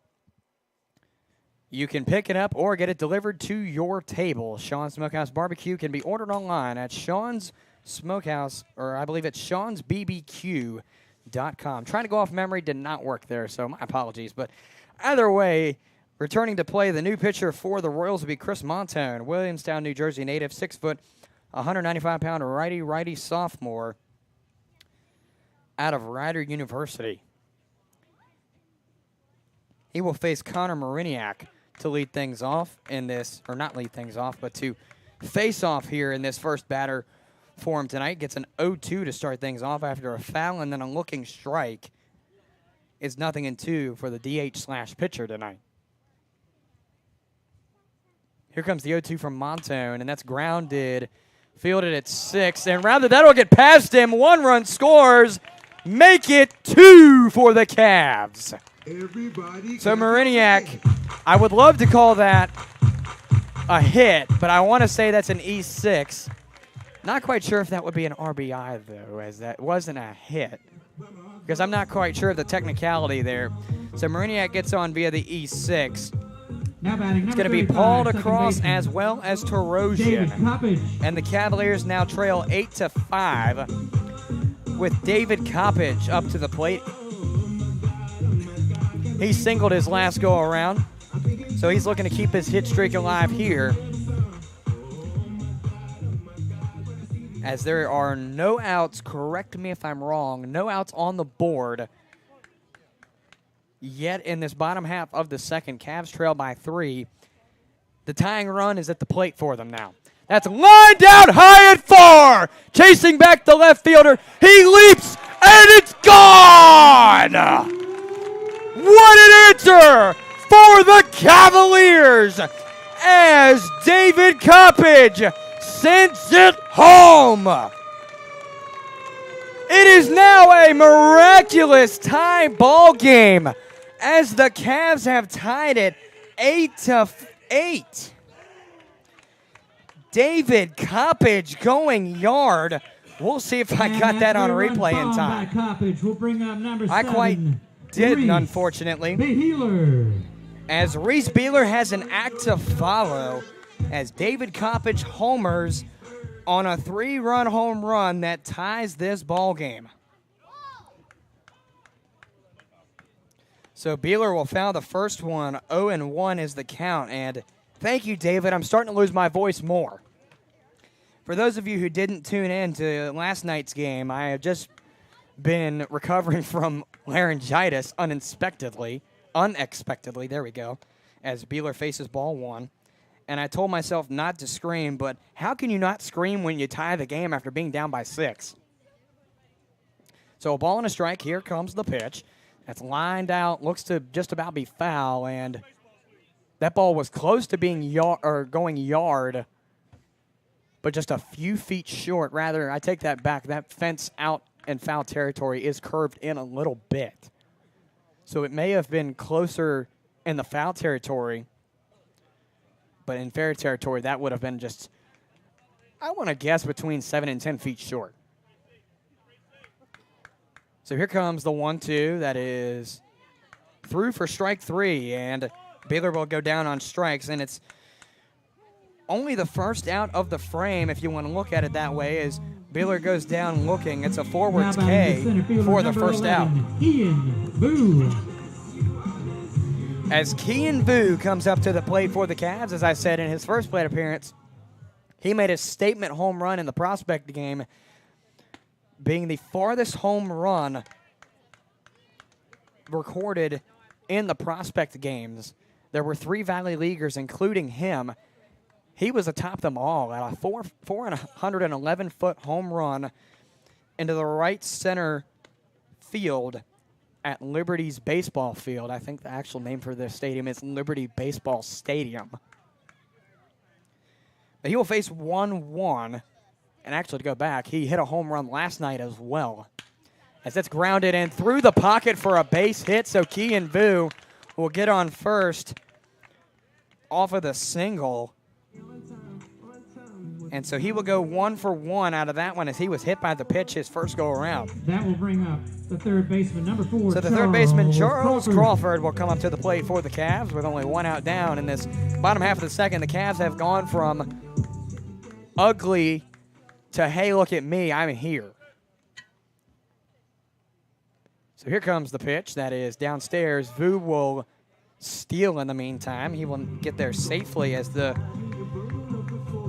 Royals catcher Stokely couldn't come up with the baseball in time. So Crawford faces 1-0 to start things off here. And make sure I write that down before I forget, because then I'll go back later and be like, what was the count? What happened? Because I've done that plenty of times. 1-0 misses downstairs ball 2. Looked to go straight across the plate, but just a little too low for the home plate umpire's liking for the likes of Crawford. Here comes the 2-0. That's outside. Vu steals, and the throw to third is not in time, so he will get there in time. So just like that, Vu has gone around the bases all within the span of Crawford's plate appearance here. In the meantime, Crawford faces 3-0. A base hit would take the lead for the Cavs to bring Kean Vu in. Here comes the 3-0. That one is through for the first strike of the plate appearance for Charles Crawford. So it's now a 3-ball, 1-strike count coming to the third baseman on the night. And here comes the 3-1. That one is outside, ball 4. So Charles Crawford will take the 90-foot walk of fame. So Kean Vu will stay where he is as the Cavaliers have rerounded the lineup to the original leadoff batter the leadoff batter for the frame, Keith Savoy Jr. Number 2, Keith Savoy Jr. He was walked his first go around, and of course, he was one of the Cavaliers that scored. So he will come up for his second plate appearance of the inning. The pickoff attempt at first is not in time, so Charles Crawford will stay where he is.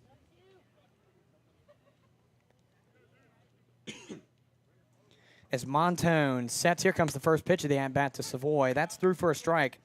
So 0-1 will start the right fielder Keith Savoy Jr. in his second plate appearance of the night and of the inning.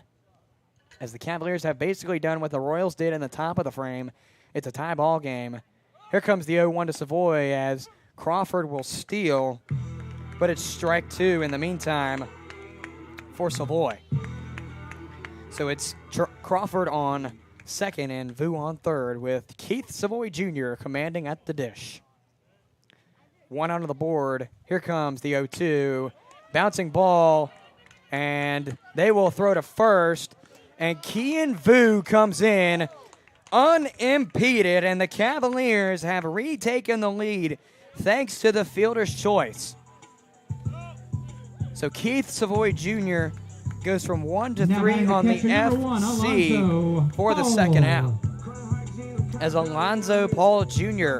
will come up for his second plate appearance of the frame and of the game. Wow, that rhymed. I think I'm going to stick with that. That kind of flowed beautifully. He was walked his first go-around, so we'll see what he can do here. First pitch goes outside into the left-hand batter's box. Paul is a righty. So a ball and no strikes will start off Alonzo Paul. Cavs have Crawford on third after Kean Vu comes in to score. That's grounded past the third baseman, and it's an RBI. 10-8 now, the Cavaliers lead as Crawford picks up an RBI single. It's going to be Crawford scoring. And how about this? Jack Tarosian will come up to the plate for his third time in the game. And second time of the frame. I've got to now overlay into the third inning. I tried to, for the batters that didn't get to go the first inning, I relayed over into that frame and just had to make a mental note to mark that as that was the second inning. But now I have to officially relay over as Tarosian is faced ball one his first go-around for this second at-bat of the frame, third of the game, 1-0 count. Cavs have Alonzo Paul Jr. on first as Tarosian will wave through that one and get nothing but air in return for strike one. So the count now evens at a ball and a strike for the original leadoff batter, Jack Tarosian, in the 7th spot on the field. Montone looks back to first, sets, will deal the 1-1 to Tarosian. That one is close to him and will be called ball 2. 2 balls and a strike coming to Tarosian. Struck out swinging his first go-around, singled his second. I don't think that was quite an RBI, and if it was, I didn't write it down, as the pickoff attempt at first is not in time. Sometimes I'm good at writing down when RBIs happen, and other times I'm not, especially when I get into my excited moments. I don't remember to, as that is fouled away. Count now evens 2-2 for Jack Tarosian.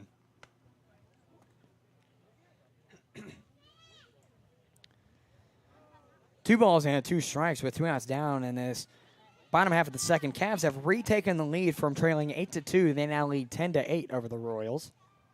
And yes, you heard me right and see it right. Montone sets, 2-2 coming. Here comes the pitch. Waved on and missed. That retires a miracle of an inning for the Cavaliers, as they needed this to happen. We go into the 3rd inning. It is a 10-8 ball game in the favor of the Cavaliers. As we take a sideline here on the Culpeper Cavaliers Baseball Network, we'd like to thank our friends at the Law Office of Robert C. Hudson for their support of Cavaliers Baseball. The Law Office of Robert C. Hudson is a proud sponsor of the Culpeper Cavaliers. The Law Office of Robert C. Hudson, PLLC, can help serve clients with real estate, civil litigation, land use and zoning, creditor rights, business law, and estates and probate. For more information, visit frayhudson.com or call 540-825-0701. The Law Office of Robert C. Hudson, serving the legal needs of clients in the Piedmont of Virginia for over 40 years. Thank you to the Law Office of Robert C. Hudson for your support of Culpeper Cavaliers Baseball. This is a brief in-game reminder that the Valley Baseball League will not tolerate discrimination on the basis of race, religion, color, national origin, age, sex, sexual orientation, marital status, citizenship, and/or military or veteran status. The Valley Baseball League supports all of our teams in addressing these issues at their individual ballpark. Thank you for being a good sport and enjoy the game.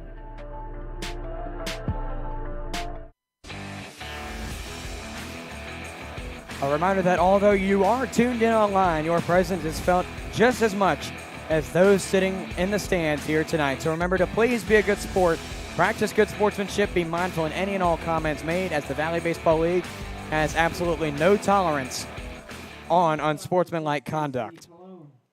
As we return to play, it is the top half of the 3rd here at 9 o'clock. It is a 10-8 ball game in the favor of the Cavaliers. Yes, 10-8. As Murniak deals the first pitch, it's a strike to, let me see if I can flip my book over here, would be a good idea. To the original leadoff batter, J.C. Cologne is who I have up. The 0-1 misses for ball 1. It's now a 1-1 count coming to the shortstop Cologne, who is 0-for-0 on the night with 2 walks. 1-1 misses, 2-1 in the meantime from Mariniak. It's now a 2-ball, 1-strike count coming to the shortstop, Cologne. Mariniak on the mound deals the 2-1, and that's lifted into right. Chasing over Keith Savoy Jr. near foul territory. Into foul territory will make the catch for out number 1. So Savoy finds the ball in the light. It's a pop out to 9 for Cologne, if you will, for out number 1. As the left fielder, Jack Hay, will come up to the plate. I'm not exactly sure. I'm going to say he's 0-for-1 with that E2 in the last frame. Don't quote me because I'm not sure. Walked his first go around. The first pitch is missed for ball 1. So 1-0 to start things off here for the left fielder, Jack Hay, in plate appearance number 3. Again, he is 0 for something. Not quite sure if that would be 0 or 1. As he got on via an E2. Finds strike number 1 to go by. So the 1-0 goes to 1-1. As Mariniak sets and deals the pitch. That one is downstairs for ball 2. So the count is 2 balls and a strike coming to Jack Hay And point streak is really taking a long time to update, so I'm not quite sure where Jack Hay stands right now. 2-1 goes to 3-1 in the meantime for the left fielder.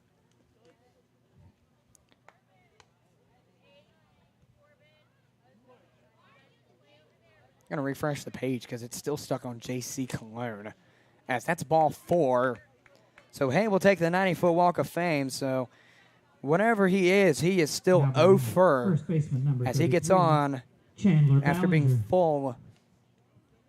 Well, let me take that back. On a 3-1 count, rather. Hay was actually 0 for 1. He will stay that way with the walk, as Chandler Ballinger will come up. 0 for 1 as he grounds that one. Fielded by Beeler. The flip to second is in time. The flip to first is not in time. So the double play attempt will not convert for the Cavaliers. They get Jack Hay off of the automatic advance for out number 2, but Chandler Ballinger stands at first. Now batting designated hitter, number 27, Jake Bennett. So Jacob Bennett, the designated hitter, will come up to follow that. I'm going to go with him being 0 for 2. Popped out to left and got on via an E6. And he also scored for the Royals after that E6. First pitch comes through as a strike, so 0-1 to start things off here for Bennett in plate appearance number 3. He's looking to get into the statistical column if he can, because either way he is 0 for. So here comes the 0-1 pitch. That one misses away for ball 1. Look to edge the batter box of Bennett. As they got rather close to him, it's Mariniak on the mound coming in as a pitcher and DHing tonight for the Cavs. Got a 1-1 count coming from him. Here comes the pitch. That's fouled away. Out of play on the Cavaliers side. So now a ball and 2 strikes coming to the DH Bennett. Cavs could have almost gone 1-2-3. Allowed Hay to get on via the walk. Got him at second on an attempt for double play. As Bennett fouls that one towards his own dugout. Count stays where it is at a ball and 2 strikes. But Jack Hay made the exception at the time, but he was caught at second off of the double play attempt. And now Chandler Ballinger standing on first. If he's caught, it would have been a 1-2-3. So here comes the pitch as that's grounded foul on the third base side. Nice read by Crawford to make that scoop, but unfortunately didn't make it in fair territory. Count remains a ball and 2 strikes for the DH Jacob Bennett, who's again 0 for something, at least 0 for 1. Let me look, 0 for 2, there we go. So the E6 does count as a dent in his average tonight, which does in fact make sense. So Mariniak sets up, got a 1-2 coming. Here comes the pitch. Grounded, this time stays fair, fielded by Crawford at third. He will make the flip to first, and it is in time for the out. So the Cavaliers keep the Royals scoreless as it's a 5-3 play to end the third inning for the Royals. 10-8 score through 3 complete innings as we take a sideline here on the Culpeper Cavaliers Baseball Network. We'll return to you in just a moment with more Cavalier baseball. Wade Schicks Chrysler of Culpeper is the official Chrysler, Dodge, Jeep, and Ram dealer of the Culpeper Cavaliers. It's easy to jump to the conclusion that shopping for a new Pacifica, Ram 1500, Jeep Cherokee, or any other model can be strenuous, but it doesn't have to be. At Chrysler of Culpeper, our friendly professionals are available to ensure that all your questions are answered while giving you the opportunity to peruse the Chrysler, Dodge, Jeep, or Ram at your liberty. When a vehicle's caught your eye, simply catch our attention. We're happy to schedule a test drive at your convenience. At Wade Schicks Chrysler of Culpeper, we have devoted ourselves to helping and serving our customers to the best of our ability. We believe the cars we offer are the highest quality and ideal for your life needs. Visit the dealership at 11,030 James Monroe Highway on Route 29 North in Culpeper. Can't make it to the dealership? Visit our website at chryslerofculpeper.net. You can buy a car almost anywhere, in the city, in the country, even online. So how do you choose? At Battlefield Culpeper, we think our people make the difference. Many live right here in Culpeper. We're your neighbors. That's why our service techs get the job done right the first time, or why our sales team does the most repeat business in the area. And when you have a question, we're on it. That makes our managers very happy.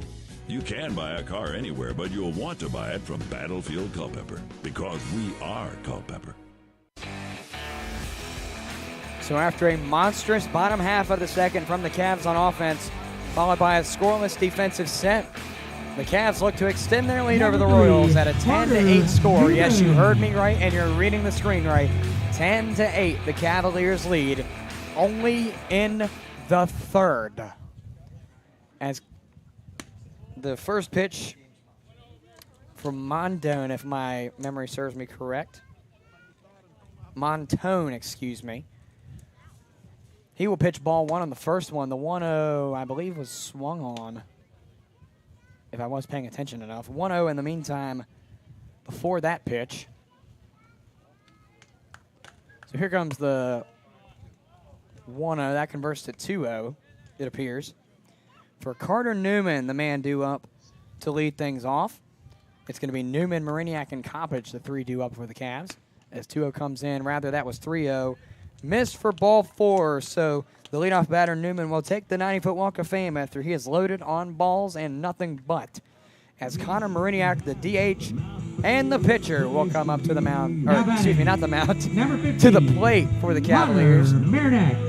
I'm not used to saying the pitcher's coming up to the plate in Valley League. In fact, I think I've only said it one other time, but I said it the other way around.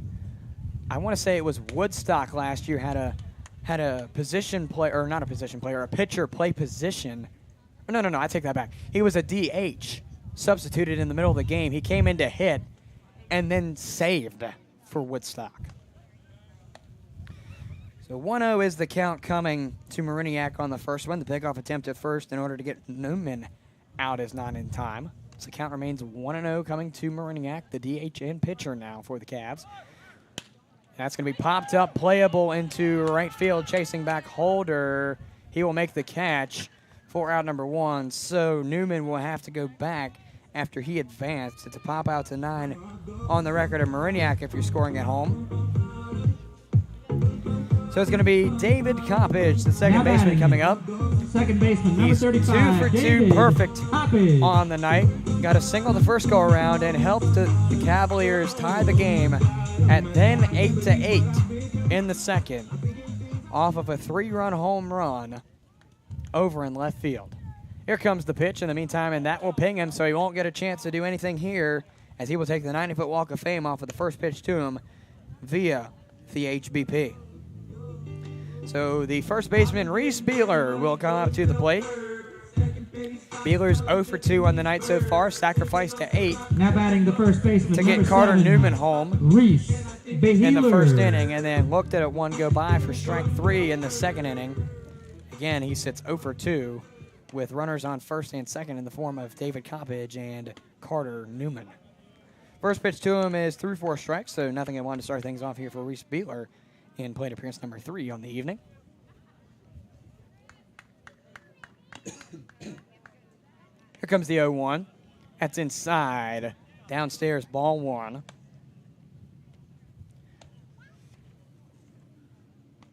Beeler stands 6'2" for the Cavs, 215 lefty batter, righty thrower, sophomore out of ASU, out of Sugar Land, Texas.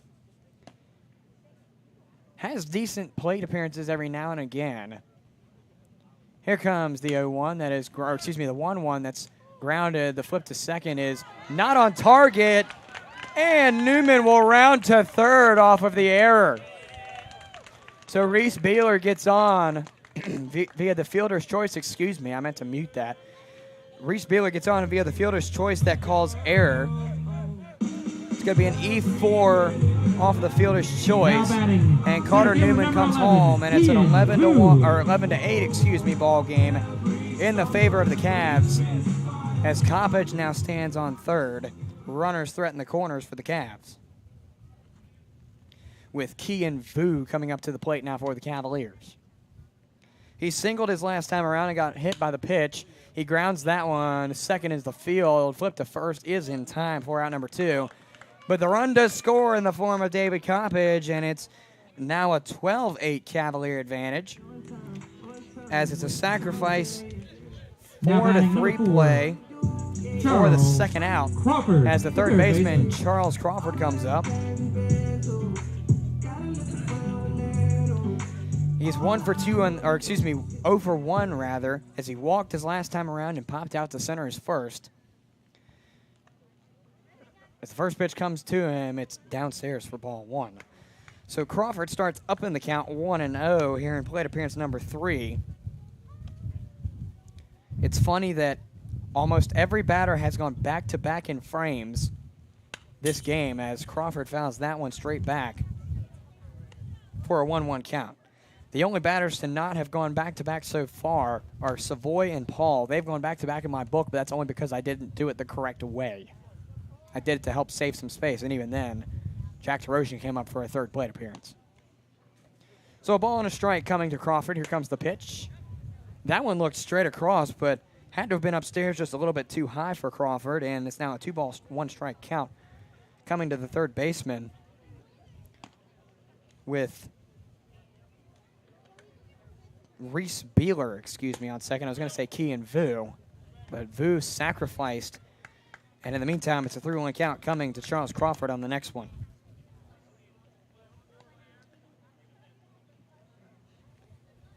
Montone sets, got Beeler on second. Here comes the 3-1. Missed downstairs, ball 4. And another one will take the 90-foot walk of fame in the form of Charles Crawford, his second one on the night. He will stay 0 for 1. As Keith Savoy Jr. will come up for his third plate appearance of the night. He's 0 for 1 rather, as he went 1-3 on a fielder's choice his second go-around, but walked his first go-around. He's looking to bring Beeler and possibly Crawford home, or at least to third rather would be more reasonable. First pitch in the meantime misses for ball 1. 1-0 is the count coming to Keith Savoy Jr. Montone deals the 1-0. It's well outside, downstairs, ball 2. Good stop again by the Royals catcher Stokely. He's been getting some work there, and he has certainly made some good stops. So 2-0 is the count coming to Keith Savoy Jr. Here comes the pitch. That's upstairs, according to the home plate umpire, ball 3. That one looks straight across yet again. And to me, it kind of looked like it would have been called a strike, but home plate umpire says no, it's ball 3. Montone sets, got a 3-0 coming. Here comes the pitch to Savoy. That one is through this time for a strike. So Savoy finds one go by that will be called. It's a 3-1 count on the next pitch, with Charles Crawford on first and Reese Beeler on second. The Cavaliers lead 12-8. Here comes the 3-1. Downstairs, ball 4, and the bags are loaded as Keith Savoy Jr. takes the 90-foot walk of fame, as Alonzo Paul Jr. will come up to the plate. Paul has an RBI single on the night and walked his first go-around, so he is, 1 for 1 on the night coming into this third plate appearance on the night. And Mike Smith comes out of the dugout. We'll see what happens with Montone following this. It's a 12-8 ball game with the bases loaded and 2 outs. Looks like just a regular old mound visit, so we will take, no, my apologies. Montone is done. Montone pitched 2 2/3, and that'll be it for him. As we will take a sideline here on the Culpeper Cavaliers Baseball Network. We'll reveal the identity of the new pitcher in just a moment here on the Culpeper Cavaliers Baseball Network. Culpeper Wood Preservers, a proud supporter of Cavalier baseball, is the #1 choice for pressure-treated lumber. By using Culpeper wood, you can be confident that you are using the highest quality product backed by one of the largest producers in the industry. Our products, warranties, selection, and reputation make us the clear choice for today's homeowner. Culpeper Wood Preservers also provides project plans and education, care and maintenance tips, decking comparisons, and helpful hints for your current structure or next project. To contact Culpeper Wood Preservers, visit them at 15487 Braggs Corner Road in Culpeper. Call them at 800-817-6215 or visit their website at culpepperwood.com. Culpeper Wood Preservers, the trusted brand in pressure-treated lumber for over 45 years. At At Peak Roofing Contractors, we specialize in roof installation, new gutters, siding, windows, and doors. In fact, we will transform the exterior of your home into something beautiful. As a family-owned and operated business, our customers, our name, and our employees are our most important assets. Our team is dedicated to providing residential business customers with the highest quality roofing products and home improvement services at an affordable price. We provide hassle-free estimates, no high-pressure sales, and quality results that will last for years. For an appointment, visit us on the web at peakroofingcontractors.com. We're Express Copy and Graphics, a local print shop that's been doing business for thousands of customers. We're located in Culpeper, Virginia, and offer a variety of practical printing services like business cards, banners, brochures, and much more. So what makes us stand out from the other printers? Express Copy and Graphics specifically specializes in branding businesses and printing quality for every project. With Express, you get the best. So the Royals have retired Chris Montone after 2 2/3. They will call up Trevor Sharp, a Bunker Hill, West Virginia native, 6'4", 195-pound left-handed thrower, senior out of Shepherd. Will face off against Alonzo Paul Jr. in his first batter faced. In the meantime, Covington trails to Charlottesville 5-4 from KC Field. The Front Royal Cardinals lead at Bing Crosby Stadium over the Newmarket Rebels 8-1. And Strasburg and Harrisonburg appears to be tied at First Bank Park 1-1. As Alonzo Paul Jr. finds the first pitch go by as a ball, 1-0. Bottom of the 7th from First Bank Park, still 1-0. Rather, the 7th just concluded, it looks like. In the meantime, here comes the 1-0 pitch to Paul that is missed upstairs for ball 2. Count is 2-0. Hey, if you're just joining us, the bases aren't loaded for the Cavaliers. They trailed 8-2 going into the bottom half of the second, now lead 12-8 after some great capitalization and some poor errors by Winchester. So here comes the 2-0. That one missed somewhere for ball 3. Unless I didn't look at that one completely correct, that one looked like it was a strike, unless it did edge that left-hand batter's box. 3-0 is the count coming to Alonzo Paul Jr., a freshman out of Ohio State University. Here comes the 3-0, and that one is through for a strike. So Alonzo Paul gets his first one to go through. That will be called. 3-1 count. Also on the rotation for tonight, Waynesboro and Stanton were supposed to verse each other, but that game has been rescheduled at Kate Collins Field. Here comes the 3-1 in the meantime to Paul, and that one's through for a strike. Paul wanted that one to be ball 4, but not quite yet, as it's a payoff on the next one with 2 outs down and bases loaded. If I'm Paul, I want to keep the Cavaliers alive here and watch this ball as best to my ability. Here comes the payoff. Waved and missed for strike 3. So that'll do it for the 3rd inning. Yes, you heard me right, 3rd inning. And ladies and gentlemen, it's although it is 9:15 at night, we're going to start the 4th, a 12-8 ball game here in the favor of the home-standing Culpeper Cavaliers as we take a sideline here on the Culpeper Cavaliers Baseball Network. We'll return to you in just a moment for more Cavalier baseball. With more than 50 years of providing Culpeper and the surrounding areas with top-quality building supplies, Cherry Street Building Supply is your trusted resource for all projects. Whether you're a contractor or a do-it-yourselfer, we give you the attention you simply don't get at the big box stores. Our helpful staff is very knowledgeable with more than 150 years of combined experience in the field. Visit Cherry Street Building Supply at 1418 Orange Road or online at cherrystbuildingsupply.com or call 540-825-0397. See us at Cherry Street Building Supply for all your building supply needs. Located a mile west of downtown Culpeper, just off Route 29, Mountain Run Winery is set on 36 acres within a larger swath of farmland. With as many as 20 wines produced each year, you would be hard-pressed to find this many quality wines at a winery of our size. We specialize in small batch production of a range of varietals. We have multiple Best in Virginia award-winning wines. For more information, call 7 703-638-5559 or visit mountainrunwinery.com. Ready to try some of their farm-to-bottle award-winning wines on site? Visit them at 10753 Mountain Run, Lake Road in Culpeper. On-site consumption only offered every Friday through Sunday. Curbside pickup available daily. Call ahead to reserve a time. You must be 21 years or older to indulge. Drink responsibly. So Mariniak will stay on the mound for this top half of the fourth as the Cavaliers lead 12-8 going into it, as the Royals will lead off with Ryan Flores. He will pop that one out. It appears that is the second baseman for the Cavaliers. I should know this by now. David Coppage to field that, so I'm going to score that PO4 in the books. Ryan Flores going down off of the first pitch. As David Stokely, the catcher, will come up to the plate for the Royals now. He walked his second go around. I looked at the wrong batter at first, but thankfully that worked out in my favor. Strike one is the call to start things off here for Stokely. Here comes the 0-1. That one is through as well for a strike. Now 0-2.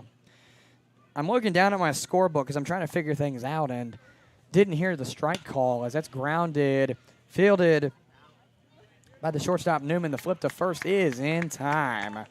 So out number 2 comes after an 0-2, followed by a 6-3 play if you're scoring at home. That brings up the second baseman, Danny Baez, who is 0 for 1 on the night. Struck out swinging his first go-around and then walked his second go-around. Didn't see any action in the third inning. As he readies in the left-hand batter's box, Mariniak readies on the mound. Here comes the pitch. Popped up foul out of play. So Baez will start down in the count 0-1 here in this third plate appearance. Here comes the 0-1 that is lined, chasing back Vu a little bit. He will make the catch, and it's a 1-2-3 by the Cavaliers. Quick set, as it's a PO4, 6-3, and then a PO8 to end the inning as we take a sideline here on the Culpeper Cavaliers Baseball Network. We'll return to you in just a second with more Cavalier Baseball. You can buy a car almost anywhere, in the city, in the country, even online. So how do you choose? At Battlefield Culpeper, we think our people make the difference. Many live right here in Culpeper. We're your neighbors. That's why our service techs get the job done right the first time, or why our sales team does the most repeat business in the area. And when you have a question, we're on it. That makes our managers very happy. You can buy a car anywhere, but you'll want to buy it from Battlefield Culpeper, because we are Culpeper. All Install, your local Generac backup generator dealer, is a proud sponsor of the Culpeper Cavaliers. Since 2004, All Install has provided Central Virginia with backup generators and parts at a reasonable price for the consumer. We offer free, in-home estimates, annual maintenance contracts, as well as service for all our customers' generator needs. Our Generac-trained and certified technicians are friendly and knowledgeable and always ready to serve. Install or service your Generac generator with the help of All Install today. For more information, visit allinstallva.com or call 540-923-4592. All Install, dependable in your time of need.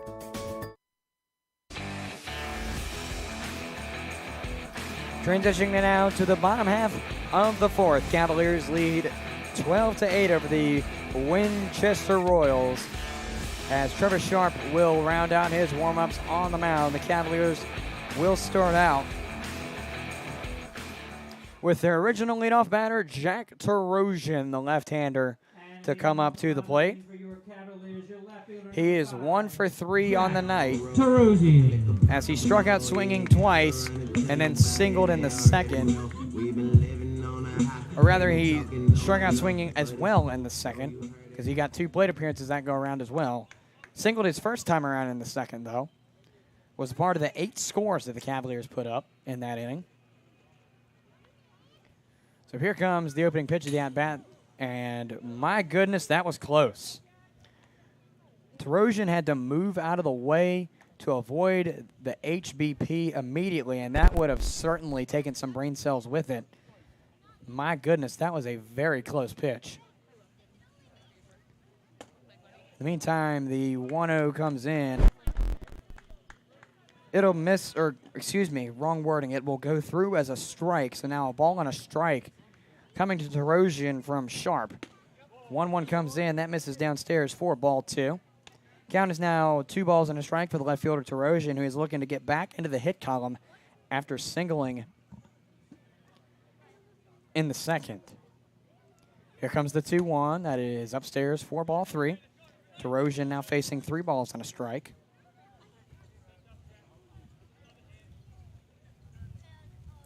If you're just joining us, it's a 12-8 ball game in the bottom half of the 4th. No, there wasn't a rain delay, thankfully, and hopefully, knock on wood, there won't be for the rest of the game, as Terosian is filled up on the count right now. It's just a matter of fact that the second inning, 16 runs were scored between both teams. Here comes the payoff that's fouled away. So Terosian keeps his at-bat alive here. Count is full for Jack Terosian. He is, again, 1 for 3 on the night. Singled his first time around in the second. Again, he went up twice and actually ended the second for the Cavs. That's lined up into left. Chasing up Jack Hay in left, or rather over Cologne, the shortstop, for out number 1. It's a PO6 if you're scoring at home for the first out. It brings up the shortstop, Carter Newman. Number 3, Carter Newman. I've got Newman. I didn't write down what he did in the middle, and that's, of course, something I'm good at doing is forgetting to write down. So he walked 3 times, which was what I was going to assume, but I know if I assumed that, it was going to be like, oh, no, it was a single, or oh, no, it was a double.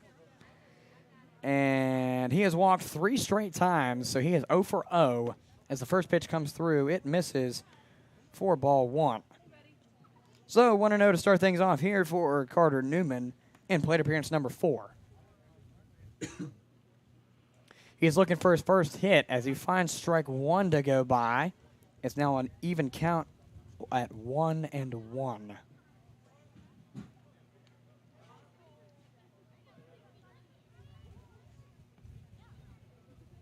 Here comes the 1-1 pitch to Newman. That is through for a strike, and it's now a ball and 2 strikes coming to the shortstop, Newman.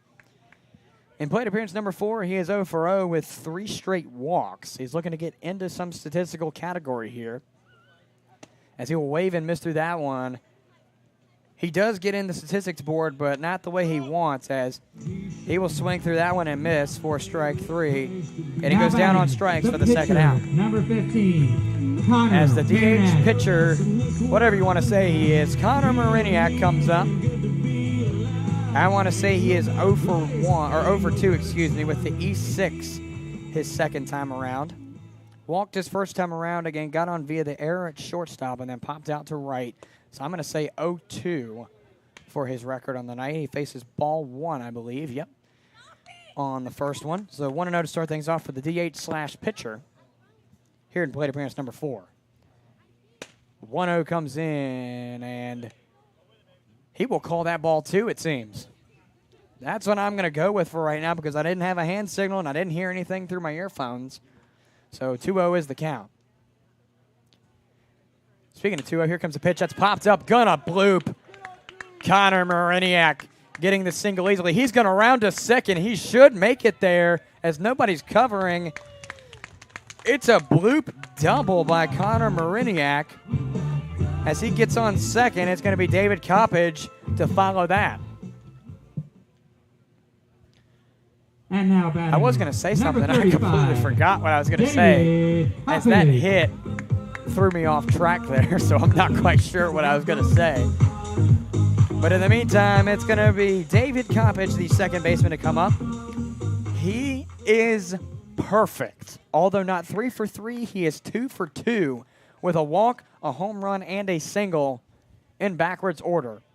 As the first pitch comes in, it misses for ball 1, so 1-0 is the count to start things off here for the second baseman, my apologies, David Coppage.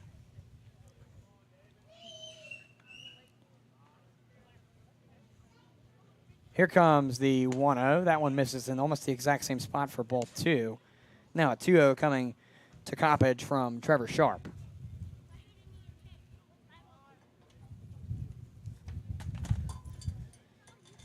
2 balls and no strikes. Sharp sets on the mound. Got Mariniak on second. Will deal the 2-0. That one goes through for a strike, and now 2 balls and a strike coming to the batter, Coppage. Finds his first one to go by that more or less needs to swing at. As the 2-1 is readied by Sharp. Here it comes. Well up into the sky. I think that might have tickled the clouds. It is foul ball, though. So count goes 2-2 for Coppage. 2 outs down in this bottom half of the fourth. Cavs lead 12-8. Mariniak standing on second. Coppage at the plate.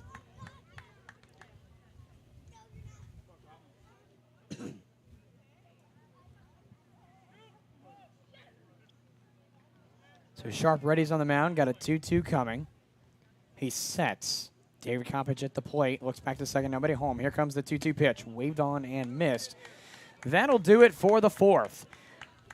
Coppage goes down on strikes swinging. There we go. I don't know what just happened there with my wording.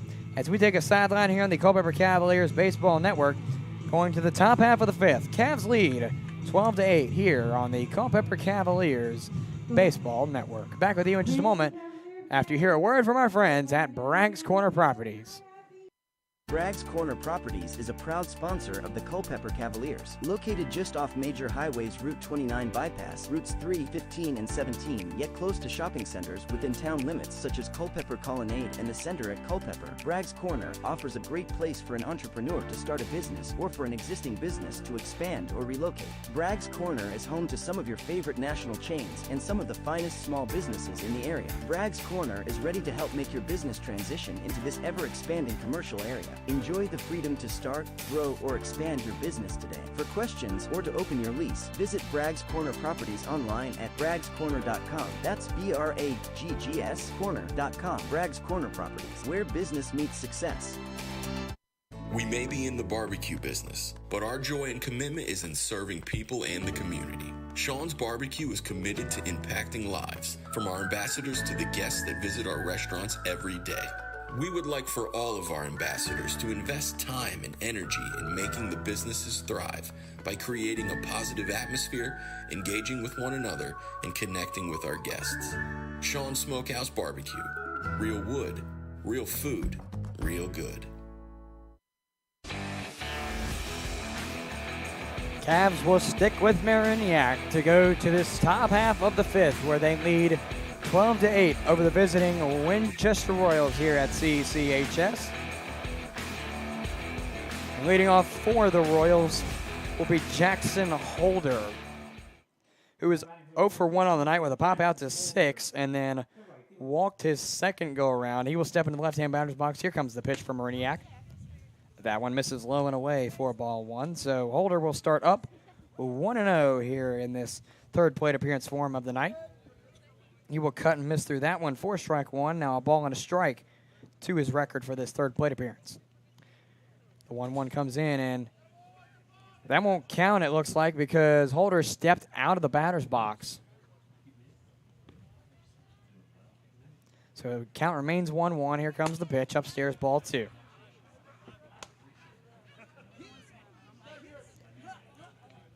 Count is 2 balls and a strike. Coming to Holder, and that one is fouled away, and now 2-2 count. Coming to Holder from Mariniak.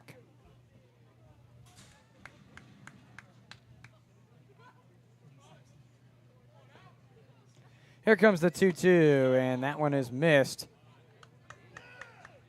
And somewhere in there I missed ball 3, so it's ball 4. So Holder will take the 90-foot walk of fame. I guess that pitch where he started to step out of the batter's box counted as a ball. Fielder, number 30, I'm not too Smith. sure. Or at least he appeared to step out. Again, I could be completely wrong on that, but it looked like he had stepped out of the batter's box. But either way, he will take the 90-foot walk of fame as Evan Smith will come up. 0 for 1 with a swinging strikeout and walked.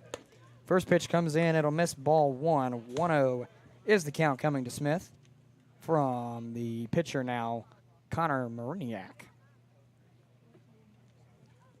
Mariniak ready. He's 1-0 coming with a runner on first. Here comes the pitch. Missed away ball 2. Count is 2-0 coming to Evan Smith now, playing center field this evening for the Royals.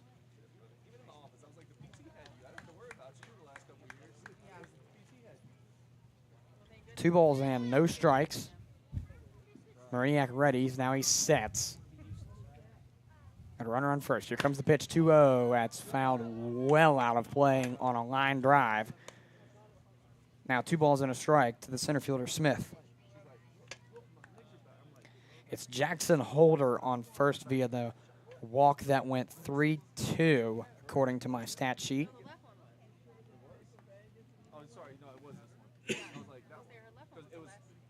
Mariniak deals, and that one is fouled away almost in the exact same direction, but stays in the ballpark this time to clean up my words a little bit from what I think I was trying to say something that wouldn't have painted a good picture.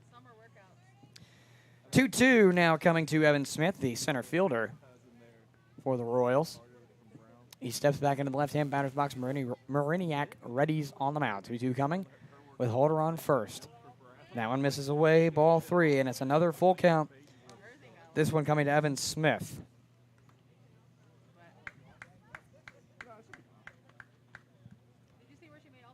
Mariniak readies on the mound, got a payoff coming. Here comes the pitch. Popped up, playable, looks to be over in the direction of Beeler at first. And rather, it's going to be dropped, but the flip to second as the advancement is needed by Holder. He will be called out at second, for the first out. It's an E on Coppage at 4. That will bring up the shortstop. As J.C. Cologne will come up to the plate.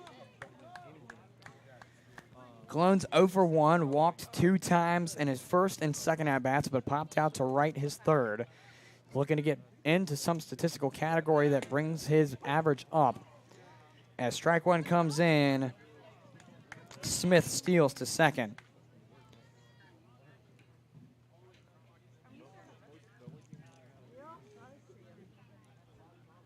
Mariniak on the mound has pitched almost 4 innings now. You could say 3 1/3 to be more technical and specific. Well, more correct, I guess, is the correct word. As Cologne sits 0-2 now. Runner on second is Evan Smith. Here comes the 0-2. It's waved and missed for strike 2. Or excuse me, strike 3 for out 2. Cologne goes down on strikes. It's a swinging strikeout. Forwards K for the second out. As the left fielder, Jack Hay, will come up. He's been walked twice, got on via an error. But the second time he walked, he was caught at second for an out.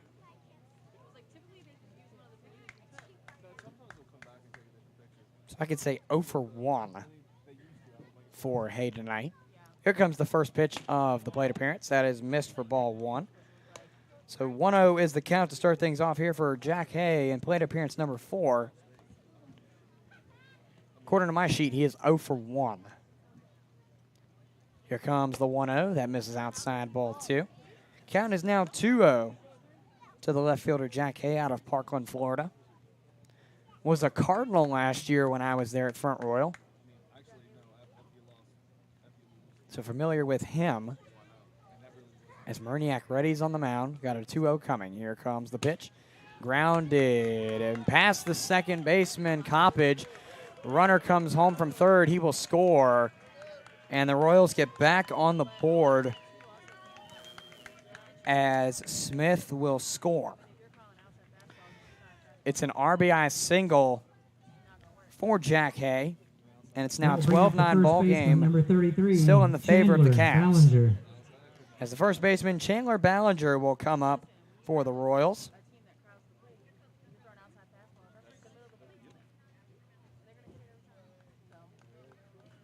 So Jack Hay will get an RBI single on the night.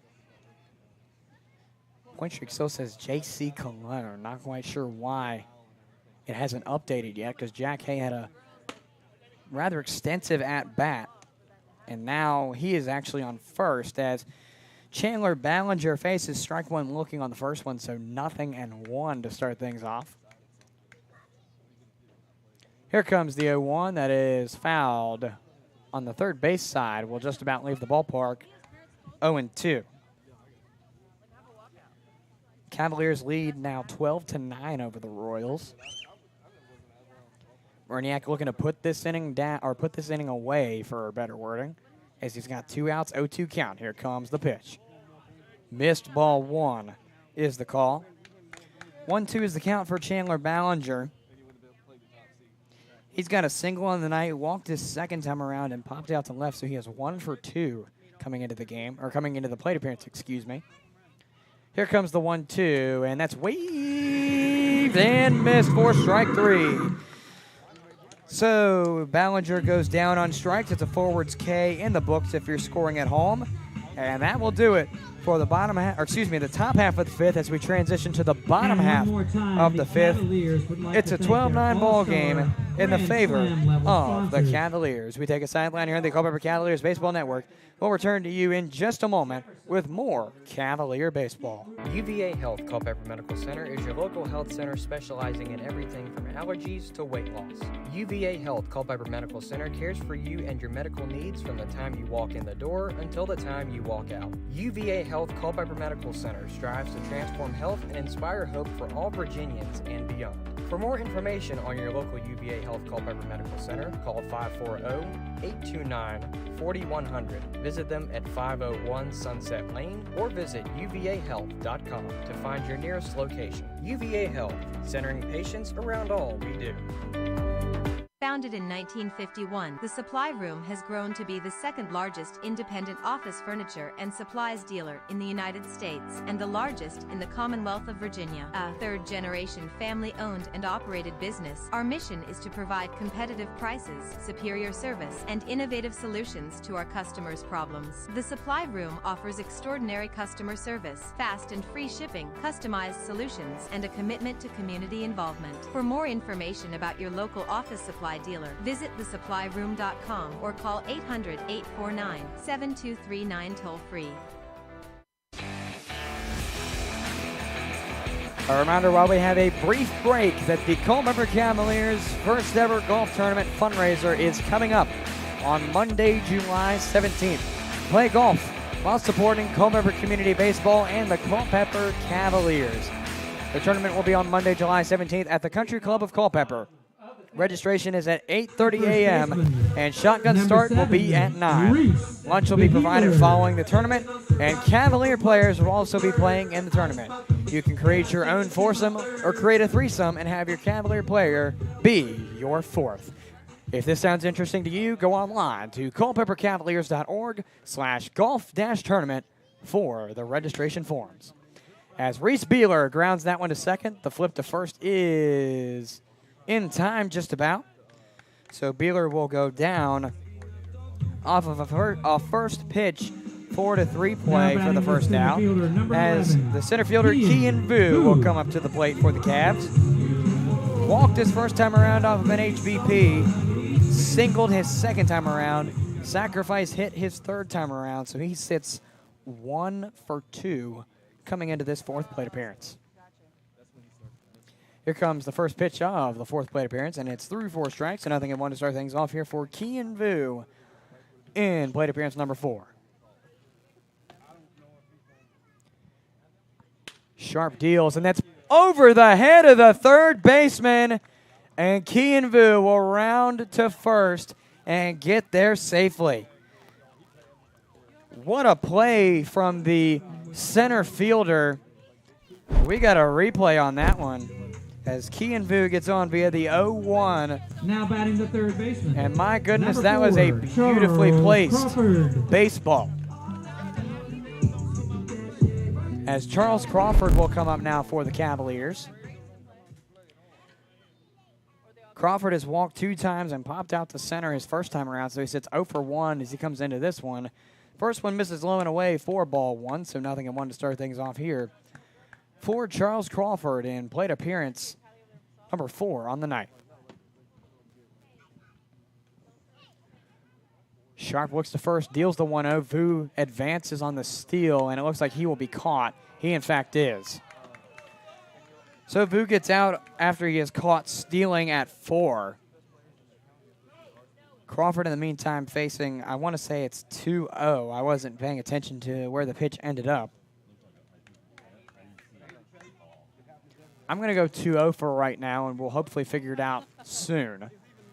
Wasn't quite paying attention. A sharp sets. Here comes the asterisk 2-0. That one's through 4 strikes, so scoreboard says strike 1, 2-1 count.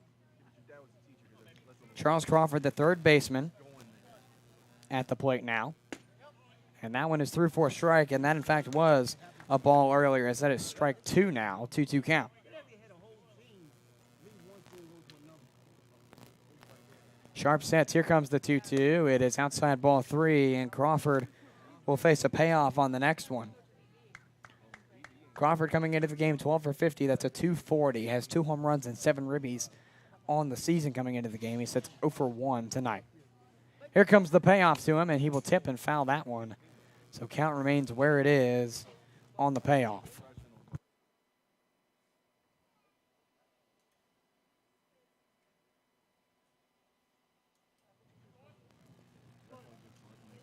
So Sharp readies on the mound, got a payoff coming. He sets and deals to Crawford. That's called strike 3, and that'll retire the side. So Crawford goes down on a backwards K for the third out as we go into the top half of the 6th. 12-9 game in the favor of the Cavaliers over the Winchester Royals as we take a sideline here on the Culpeper Cavaliers Baseball Network. We'll return to you in just a moment with more Cavalier baseball. The Battlefield Area Fellowship of Christian Athletes is a proud sponsor of the Culpeper Cavaliers. The Battlefield Area Fellowship of Christian Athletes serves students in 34 high schools, 40 middle schools, and 1 university, totaling over 4,000 coaches and 21,000 athletes. The Fellowship of Christian Athletes serves local youth by building relationships that will demonstrate steadfast commitment to Jesus Christ and His Word through integrity, serving, teamwork, and excellence. For more information on their work in the local area, to view upcoming events, or to even join their team, visit battlefieldfca.org. Cedar Mountain Stone is a full-service aggregate supplier providing all sizes of VDOT-approved aggregates. Over the years, Cedar Mountain Stone has expanded their product lines to include specialized products such as stream restoration materials, security products, high-quality topsoil, and biofilter materials. The Mitchell's Quarry is located near Culpeper, 6 miles south of the intersection of routes 29 and 3. For more information or to find the right product for your next project, call 540-825-3370 or visit cedarmountainstone.com. Cedar Mountain Stone is a Dalrymple company. The Cavaliers and the Royals stay scoreless through the 5th as we go into the top half of the 6th.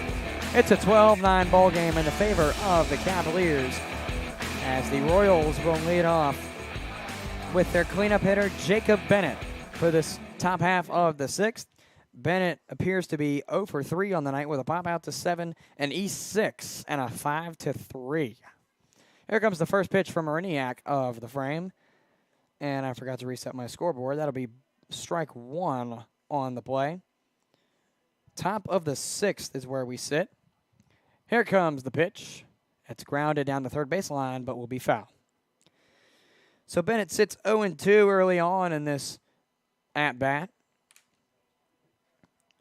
0 for 3, and right now is being threatened with 0 for 4. If he can, unless he picks things back up, as that's grounded, bouncing ball, fielded at short. The play at first is in time. So it's a 6-3 to get the runner Bennett out. For the first out of the frame, a Newman to Beeler play. And Ryan Flores will come up for the Royals now. Flores, third baseman. I think I did it again. I don't think I marked what he did in the middle of it. I'm going to say he walked. I'm going to say 0-2. Swung out, or struck out swinging this first time around. We'll do the same to start, but we'll get contact with the baseball and go foul territory. Struck out swinging his first go around. I'm assuming walk his second because I didn't write it down like an idiot, and then popped out to second his third time around. Sits 0 for 2. Is what I'm going with. It's the 0-1, excuse me, misses for ball 1. It's now a 1-1 count.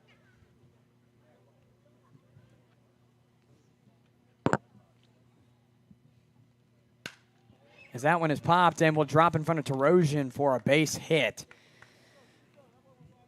So Flores gets his first hit of the night. It's a single out in front of Jack Tarosian. Now batting the catcher. As David Stokely, the catcher, will come up. David Stokely. He is 0 for 2 with an E6, walked and scored, and then 6-3.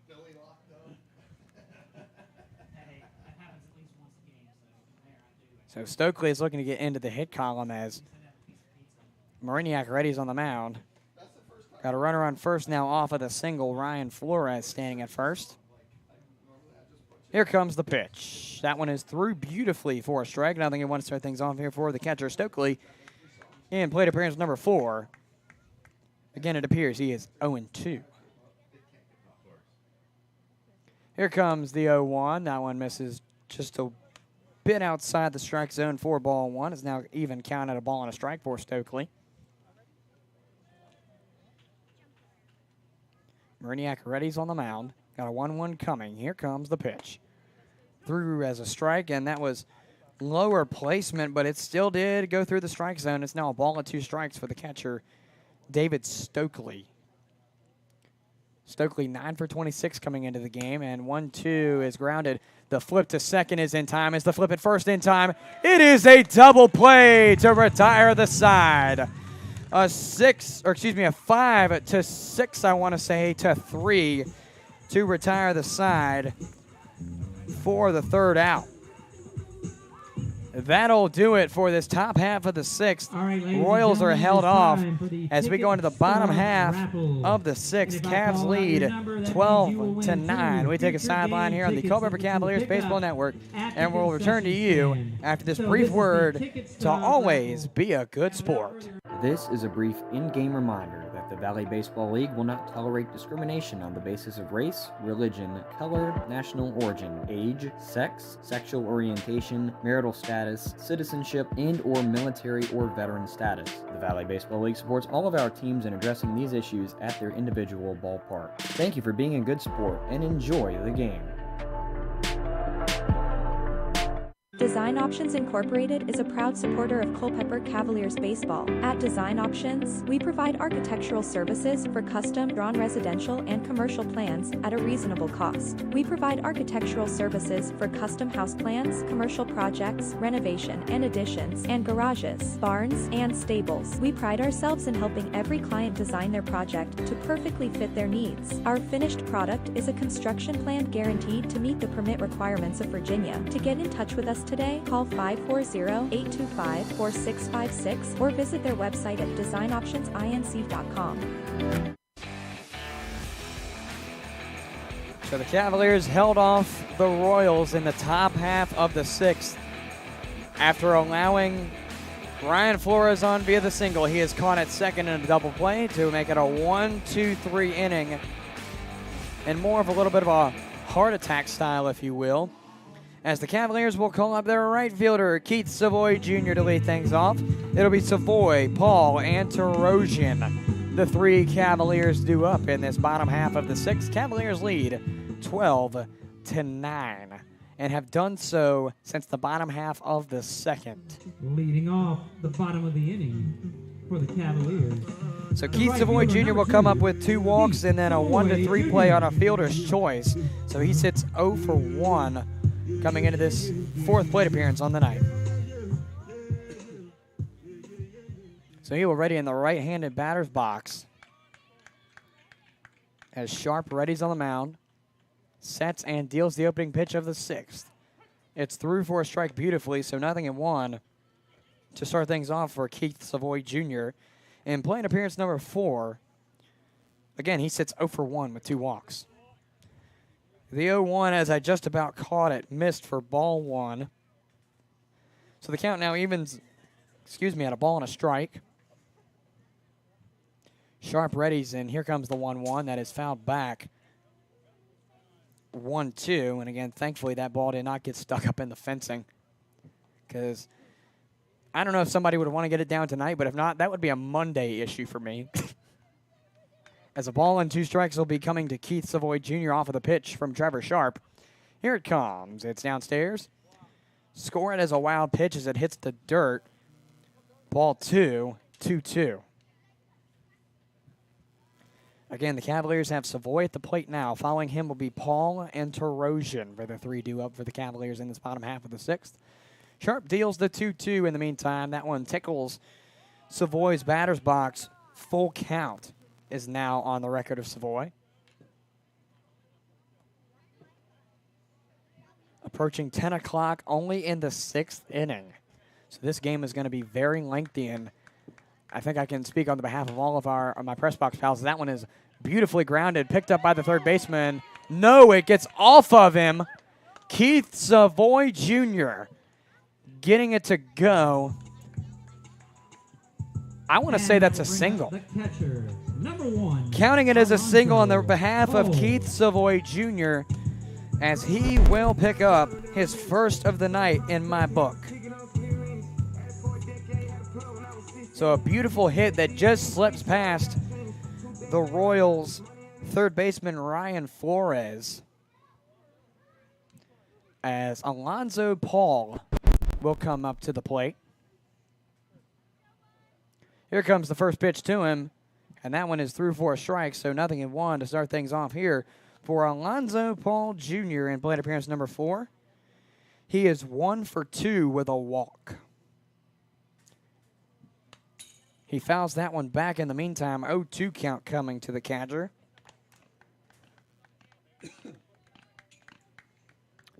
Again, 0-2 count with Keith Savoy Jr. standing on first for the Cavaliers. No outs down yet, as Savoy was the leadoff batter for the frame. Here comes, the pickoff attempt. Sharp did a good job at trying to conceal he wanted to throw the pickoff. He got me, which, I mean, most times that's not hard to do. You could fool me with almost anything. But that was a really good execution of that pickoff. Here comes the 0-2 for real this time, and that one misses just downstairs. Or no, my apologies. It's called strike 3. Got me for a second there. Didn't understand what was going on. As no hand signal from the umpire, but it was a looking strike on the behalf of Alonzo Paul. So Jack Tarosian will come up. For his 5th plate appearance, he is 1 for 4, so sits 250 on the night with 2 swinging strikeouts and a pop out to short. As it appears they will catch him at second, and yes, they did. So Savoy is caught stealing at second for out number 2, as I don't even think Tarosian got a pitch there.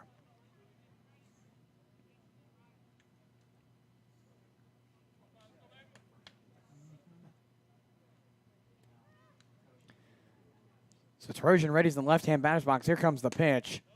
First one is outside, 4-1. Gets rather close to Tarosian, but it doesn't ping him. 1-0 is the count coming to the left fielder, Tarosian. 1-0 comes in and misses downstairs. Looked like it ricocheted off of the catcher somewhere. 2 balls and no strikes coming to the left fielder, Tarosian. If needed, Carter Newman will come up. That is, if Tarosian gets on or scores, because it's possible. 2-0 coming. Here comes the pitch that is grounded in the direction of second. Scooping is Baez, and is the out in time? It is.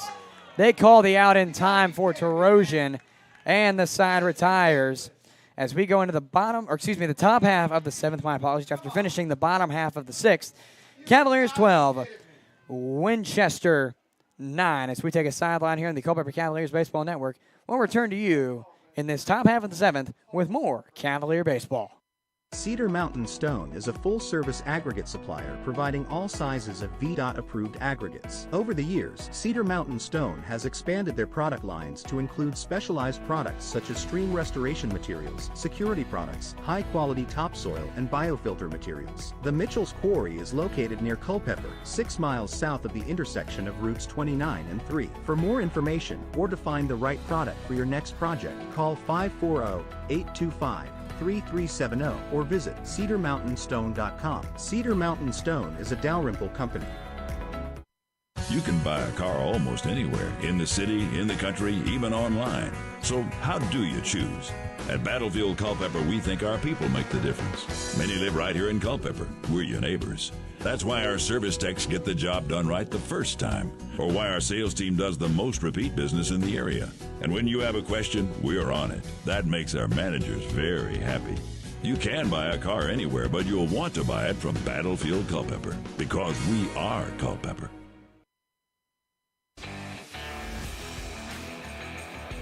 Want to thank our good friends at Battlefield Automotive for their sponsorship of the 2023 Cavaliers. At Battlefield Automotive, we provide a vast selection of new and used vehicles, exceptional car care, and customer service with a smile, and are committed to providing amazing customer experiences. Our service center is here to help you ensure you enjoy many great years of driving with the vehicle you purchase from us. Choose your next Chevrolet, Ford, or Toyota vehicle from the experts at Battlefield Automotive. With 4 locations across the region, Battlefield Automotive is just a short drive away on Route 29 South.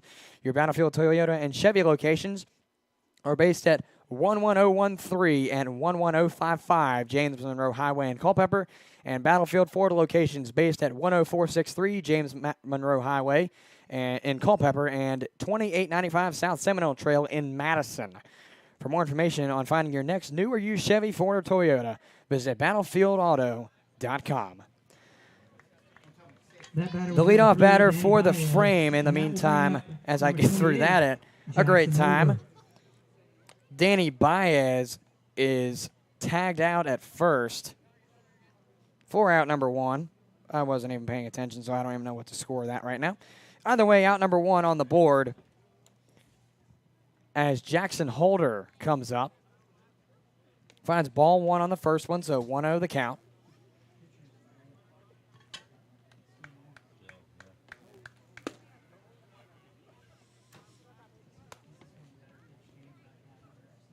So the 1-0, or rather it was 0-1. I want to say missed ball 1, and that's grounded down the first base line, but will just about go foul. Now a ball and 2 strikes.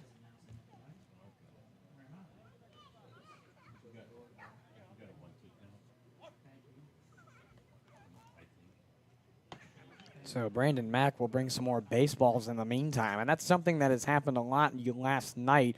Kept running out of baseballs because it seems like a lot of the kids that go retrieve foul balls, instead of cashing it in for a lollipop, decide, oh, I'm going to keep the baseball. As the 1-2 comes in the meantime, misses downstairs for ball 2. Is now an even count for Jackson Holder at 2-2.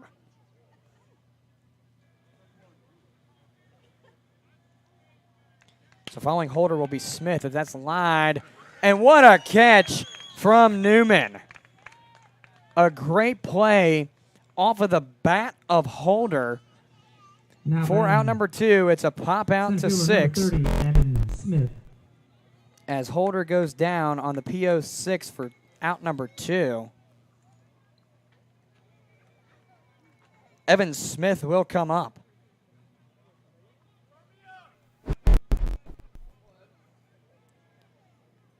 Mariniak receives this sign. Here comes the pitch. Grounded foul towards the Cavalier dugout. Strike 1 is the call. 0-1 is your count. Coming to the 9th batter in the original lineup, Evan Smith, who is the last of the 3 original due-up for the Royals in this top of the 7th. Mariniak sets. Here comes the 0-1. Missed downstairs close to the batter Smith for ball 1. 1-1 count on the next one.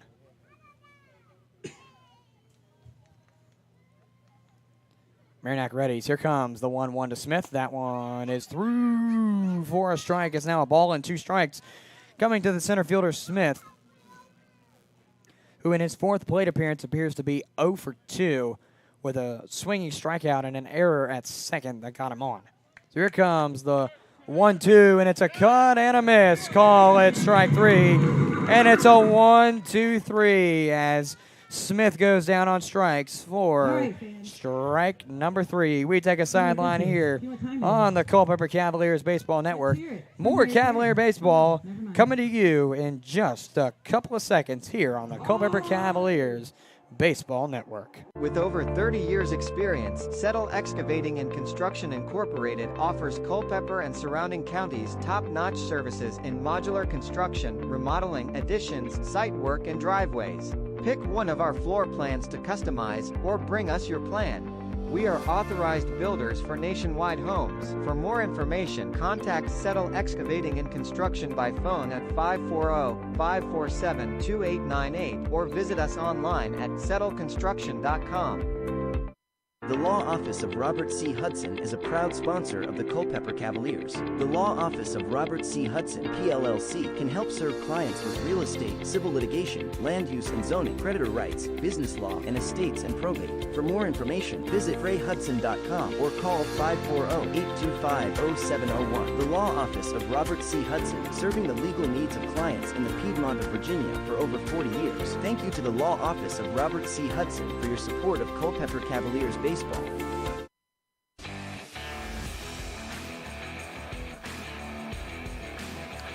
We return on the Culpeper Cavaliers Baseball Network, going to the bottom half of the seventh, where the Cavaliers continue their lead over the Winchester Royals, 12-9 in the bottom half of the seventh. As I finish tallying up some of my scores here on my scorebook, we go to the bottom half of the seventh, and leading off appears to be Carter Newman, is what I have written down. I didn't finish Jack Tarosian's plate appearance, but he went 4-3. Thank you, Steve. Went 4-3 for the third out, as Carter Newman will lead things off here for the Cavaliers. He's been walked 3 times, but his last time he broke that 0-0 streak, went down 0 for 1 with a swinging strikeout. Here comes the first pitch from Sharp. Missed away, ball 1. So Newman starts up in the count 1-0 here for the Cavaliers. In plate appearance number 5 on the night, again, he is sitting 0 for 1 as the 1-0 comes in. That one is through for a strike, and that one looked beautifully both over the plate and height-wise. 1-1. So Sharp receiving his sign. He sets, got a 1-1 coming. Here comes the pitch. Popped up in the left, chasing back the left fielder, Hay, and he will make the catch near the warning track for out number 1. So Carter Newman will go down on a pop out to 7. Good read out there by Jack Hay, as Connor Mariniak, the DH pitcher, will come up for the Cavaliers. I'm going to call him 1 for 3. As he got on via a walk his first time around, got on via an error the second, popped out to right his third, and doubled in the last one in the fourth. First pitch goes by him for a ball. So 1-0 to start things off here for the DH pitcher, Connor Mariniak. In plate appearance number 5, again, I'm going with 1 for 3. That one is popped up. Looks to be just about in the outfield lip. Baez reading. He will make the catch for out number 2. So Mariniak goes down on a pop out to 4 for the second out, and down goes his hitting streak as David Coppage comes up to the plate for the Cavs. He is almost perfect now, 2 for 3 on the night. Singled his first go-around, homer to tie the game. Then, in the second, walked off of an HBP and then struck out swinging in the fourth. Here comes the first pitch to him. He will line that one foul, but my goodness, that had to have ticked some radars on NASA. That ball went way out of here. Unfortunately for Coppage, it's a foul ball, but my goodness, that ball was high and deep and far. The 0-1 comes in and misses for ball 1. So the count is now even for the second baseman, David Coppage, at a ball and a strike apiece. Again, he is 2 for 3 on the night. Here comes the 1-1 pitch. That one goes through for a strike, so now a ball and 2 strikes coming to the second baseman, David Coppage. As Sharp looks to receive his sign. Set's got a 1-2 coming. Here comes the pitch. Upstairs, ball 2. Count now evens for Coppage at 2-2. I just want to say I like the difference in the way Sharp sets to pitch. He goes off of that quick motion. I've never seen that before. At least if I have, I've never paid attention to it as much as I have. 2-2 comes. Pings him on the knee, it appears, or at least in the ballpark, no pun intended, of the knee. In fact, that is his second hit by pitch of the night. This one, instead of the first one, goes after the first pitch. Or at least unless I had that wrong. Reese Beeler will come up to the plate for the Cavaliers. I've got nothing really going for him besides a little bit of on-base action via an error at 4 on a fielder's choice. Sacrifice to 8 to bring home Carter Newman in the first. First pitch goes low and away for ball 1. Struck out looking his second go-around and then went 4-3 in the fifth as the leadoff batter. So here comes the 1-0. Line past the second baseman. It's good enough for a single. And it will be registered as a single as Reese Beeler gets his first hit of the night. And he gets out of that slump of, I want to say, 0 for 4, make it 1 for 5 in his fifth plate appearance as Kean Boo, the center fielder, comes up. He's got 2 singles on the night, walked once, was caught stealing his last time around. If my math serves me correct, that is 2 for 3 with a walk. Vu has the potential to hit homers, and we'll see if he can do it for his second straight game here at CCHS. First one in the meantime is called strike 1, so now they can want to start things off for Kean Vu in plate appearance number 5. Again, he sits roughly 2 for 3.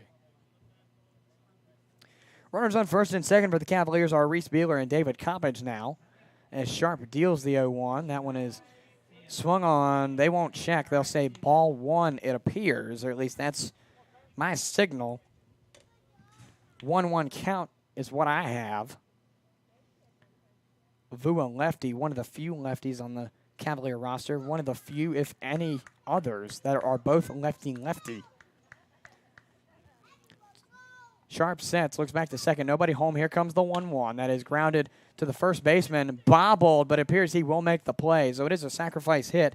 Rather, won't do much as that's out number 3. So the Cavaliers remain, or rather stay scoreless through 4 straight as Vu grounds out to 3 for the third out if you're scoring at home. As we take a sideline here on the Culpeper Cavaliers Baseball Network, returning to you for the top half of the 8th in just a moment here on the Culpeper Cavaliers Baseball Network. Thrivent is a Fortune 500 diversified financial services organization providing advice, investments, insurance, banking, and generosity programs and solutions so people can make the most of all they've been given. It's our mission that makes us unique. At Thrivent, our goal is to help Christians be wise with money and live generously. This means we have a different mindset about finances. As a financial associate, Gretchen Franti, who is your local Thrivent financial associate, will work with you to provide comprehensive financial guidance that reflects your goals and values. Whether it is helping you with college planning, retirement income planning, or protecting loved ones, together we can develop a financial strategy that helps your money work for you. Call Gretchen's office in Rixieville at 540-937-3525 to learn more or schedule a meeting time. As Alonzo Paul Jr. signals the end of warm-ups for the top half of the 8th, Connor Mariniak remains on the mound for the Cavaliers. And just a word of note for you, if you have forgot, Connor Mariniak came in the second inning, but will statistics-wise pitch the full inning as no outs were recorded when he came in, as the Royals will lead off with their original leadoff batter, J.C. Cologne. First pitch comes in, and it's through 4 strikes. So nothing and 1 to start things off here for J.C. Cologne in plate appearance number 5. He walked his first 2, popped out to 9, and then struck out swinging in his last 2. He now faces ball 1 on that one. So a 1-1 count for the leadoff batter, J.C. Cologne, for this top half of the 8th. Here comes the 1-1. That's waved on and missed for strike 2. And that one looked like it curved out into the left-hand batter's box, and Cologne still took the swing at it. The 1-2 comes in, and it's grounded in the direction of third, scooped by Crawford. He will make the throw to first, and it is in time for the out. So the first out comes on a 5-3 play for J.C. Cologne. If you're scoring at home, it's the first out as the left fielder, Jack Hay, will come up to the plate.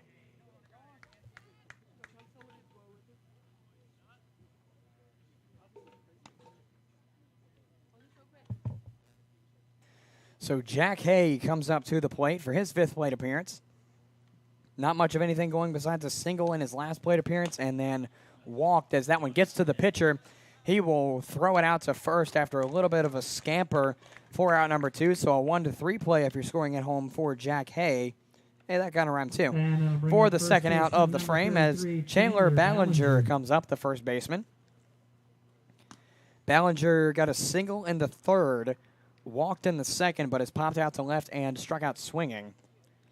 So he is 1 for 3 on the night.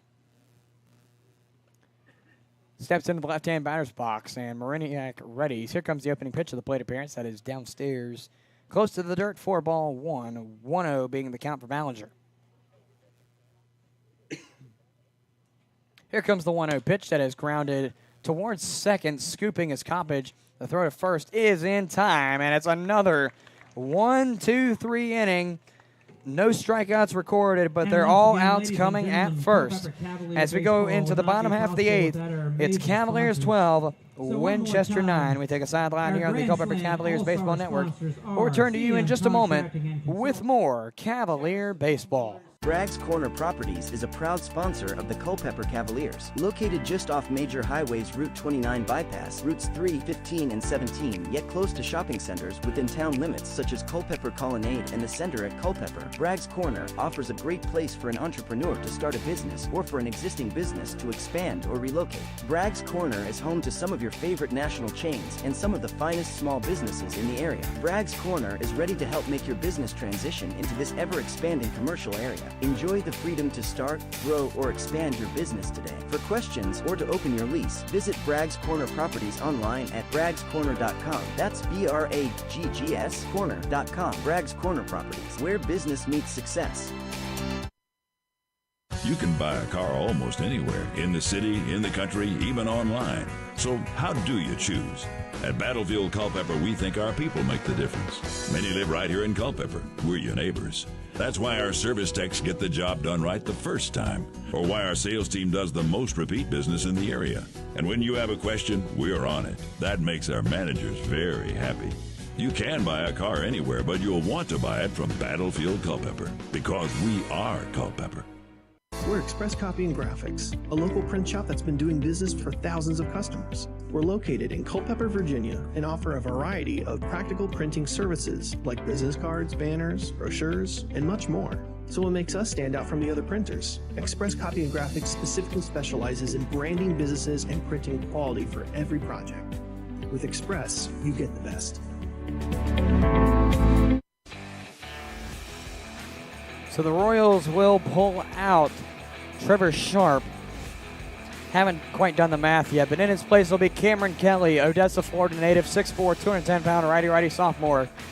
Another undecided Royal player, so most likely stuck in the middle of the transfer portal right now in this Valley League season. And the Cavaliers will send up Charles Crawford to lead things off in this bottom half of the 8th for them. It'll be Crawford, Keith Savoy Jr., and Alonzo Paul Jr. two up for the Cavaliers as I try to write in Kenny. I'm trying to do some math here, too. Now batting for the Cavaliers. So my brain is slowly leaving me right here. Let me make sure before I try to pull up my calculator that. So 4 2/3 were under the top 2 pitchers, and then now we're in the 8th. It's really taken me this much intuition to figure this out. As the first pitch is through for a strike, nothing. I want to start things off here for Charles Crawford in plate appearance number 5.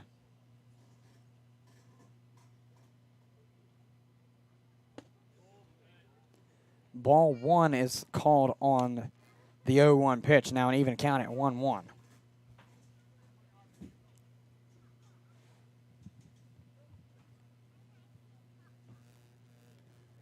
I'm going to say it was 3 1/3 for Trevor Sharp as strike 2 comes in.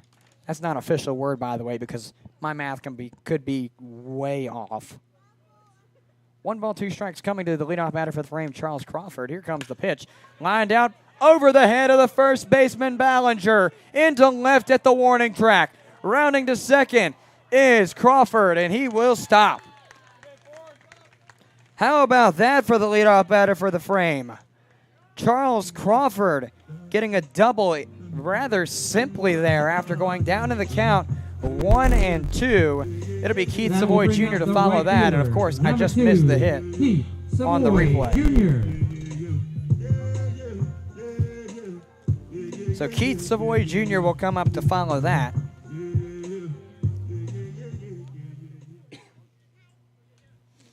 As Keith Savoy Jr. has walked twice, singled, and went 1-3, so he is 1 and 2 on the night out of his 4 plate appearances. His 5th one starts 1-0 on the pitch.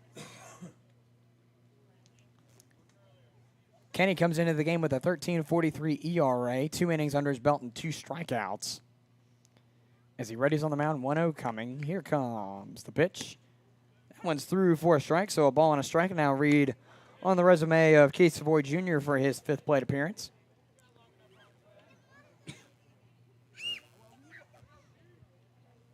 Kenny sets, got a 1-1 coming with Crawford on second. Here comes the pitch. That's through for a strike as well, and the count now reads a ball and 2 strikes for Keith Savoy Jr. now. And it's the second straight batter to be faced 1-2. Crawford took advantage of it, though, and doubled into left. Or excuse me, right. I said that wrong the entire time, and I didn't catch myself. That was right field. And now it's into left. How about that for the fumble? Crawford wanted to round, and he gets back to third in time. So Keith Savoy Jr. gets the single, and we'll have to take a look at how close that was. Now batting the catcher, number 1, Alonso. As that was into left, just shallow for Keith. And Charles Crawford had to scamper back to just about be safe. So Alonzo Paul Jr. will come up to the plate with no outs on the board and runners on first and third. As he readies in the right-hand batter's box, Kenny sets on the mound. We got runners on first and third, Alonzo Paul Jr. and Charles Crawford. Here comes the pitch. Low and away. Not quite sure if it bounced before it touched the catcher. If the catcher had the ricochet there. Either way, ball 1 is the call. 1-0 is the count for Alonzo Paul Jr.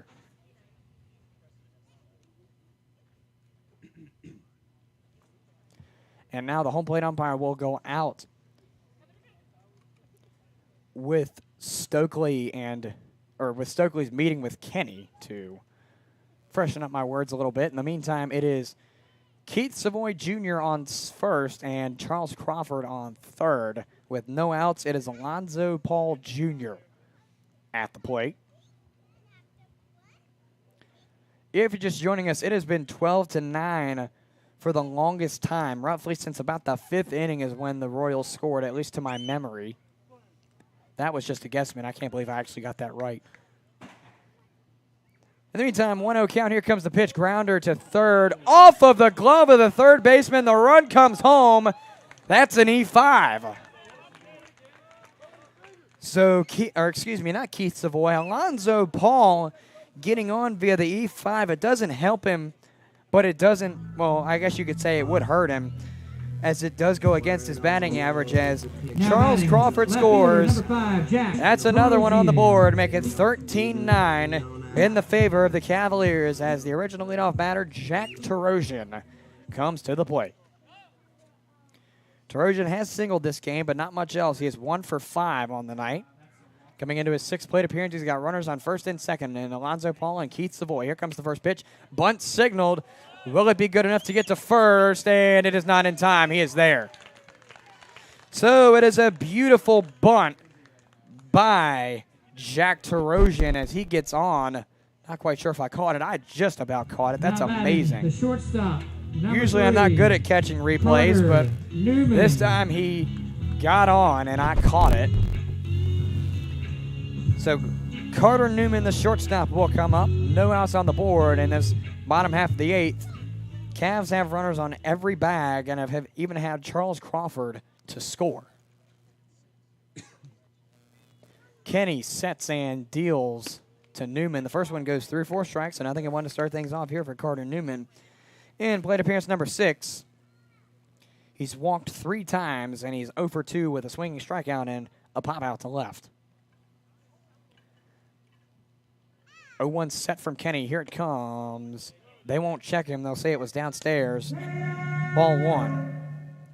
A ball and a strike coming to Carter Newman, and I don't know if you folks could hear it through my crowd microphone, but nobody responded to Kenny's little chant there. That's kind of sad, as that's foul. And there's my work for Monday. Unfortunately, I've got to get my throwing arm warmed up on Monday morning because I got some work to do. Thanks, Carter. I appreciate that, buddy. Foul ball into the fence, 1-2 count. Of course, it has to come after I say it just a couple innings ago. I, of course, had to jinx myself. Here comes the 1-2. That's downstairs for ball 2. My goodness. I just can't get over that. So the count evens at 2-2 for the batter Newman. Bags are loaded for the Cavaliers here in this bottom half of the 8th. They lead 13-9. Here comes the 2-2 from Kenny, and it's waved on and missed. Strike 3 is the call. Out 1 is recorded. As Newman goes down on strikes, it's a forward K if you're scoring at home. Now batting the That brings pitcher, up the pitcher and number designated 15, hitter, Connor Mariniak. He walked his first time around, got on an E6, popped out to 9, doubled, and popped out to second. So let's see, I'm going to go 1 for 4, if my math serves me correct. As he steps in right-hand batter's box, Kenny on the mound. Here comes the pitch. Through for a strike, 0-1 to start things off here for the pitcher slash DH, if you still want to call him a DH at least, Connor Mariniak. So Kenny ready's on the mound, got an 0-1 coming. 1 out on the board, bottom of the 8th. Cavs lead 13-9 with the bags loaded. That one goes downstairs on a ball 1. It's a 1-0, or excuse me, a 1-1. My apologies, count. Cavs have Terosian, Crawford, and Paul. Actually, I have that the wrong way around. Well, I don't know what I did there. Terosian on first. I believe it is Paul on second and Savoy on third. I don't know why I have them backwards between Paul and Savoy in the book. In the meantime, it's a 2-1 count following the pitch to Connor Mariniak. So Kenny steps his right foot back on the rubber, looking to receive a sign from his catcher. Will set 2-1 count. Here comes the pitch. Missed away, ball 3, and it's now a 3-1 count. So Mariniak faces a 3-1 on the next one with bags loaded. A base hit could bring, or will certainly bring 1, but could bring 2 home if he can get it far enough. 3 balls and a strike. Kenny sets. And here comes the pitch. Upstairs, ball 4, and a run will score off of it. Make it Keith Savoy Jr. to cross the plate. Paul advances to third. Terosian to second. And Mariniak on first via the 90-foot Walk of Fame. It's a 14-9 game in the favor of the Cavaliers. As the second baseman, David Coppage, will come up to the plate. He singled his first time around, homered his second, walked his third, struck out swinging, and walked his fourth off of an HBP. He sits 2 for 3, coming into this 6th plate appearance on the night.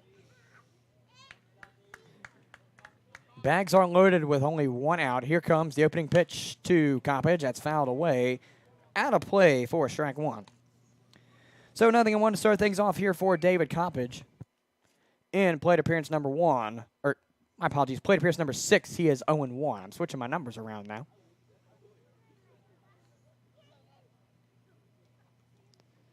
So Kenny sets. 0-1 coming. Here comes the pitch.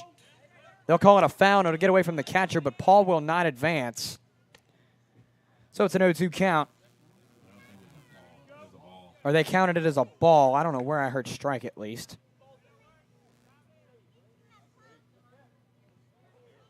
So it's a 1-1 count coming to David Coppage.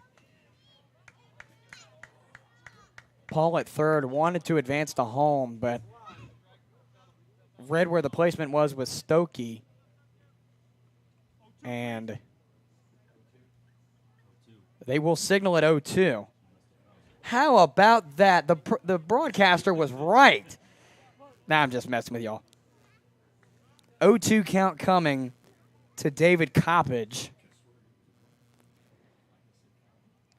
I think he did foul it. It's straight into the glove of the third baseman Flores for out number 2. That couldn't have been any more or any better placement by Coppage for the Royals. Now batting, first baseman, number 7. I'm going to count that as a fly out. I don't know exactly, because it's not a ground out because it didn't go on the ground, but it's not a pop out because it didn't go up in the air in a curve. Second out either way, however you want to score it. Reese Beeler coming up to the plate for the Cavs. He's got a single in the night in his last plate appearance. Faces ball 1 on the first one. 1-0 is the count coming to the first baseman. He sacrificed to center field for his first hit. Struck out looking his second. Got on an E4 via fielder's choice.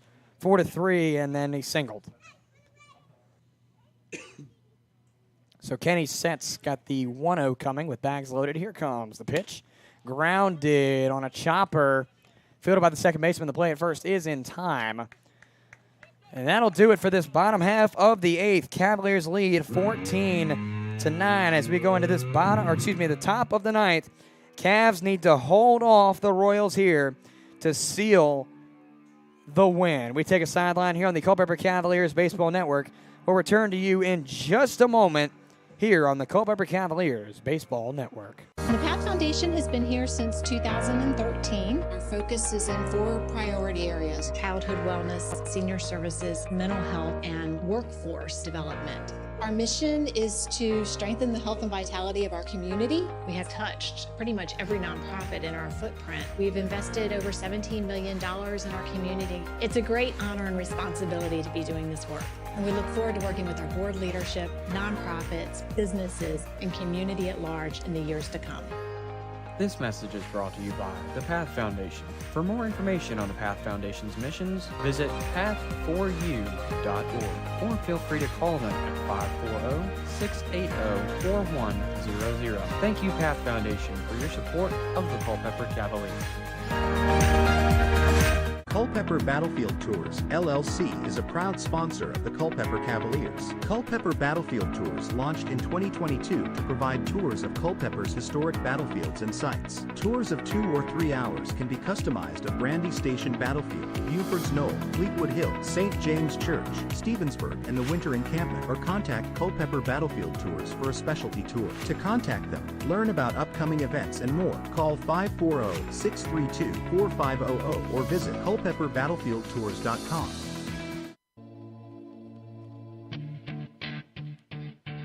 Look,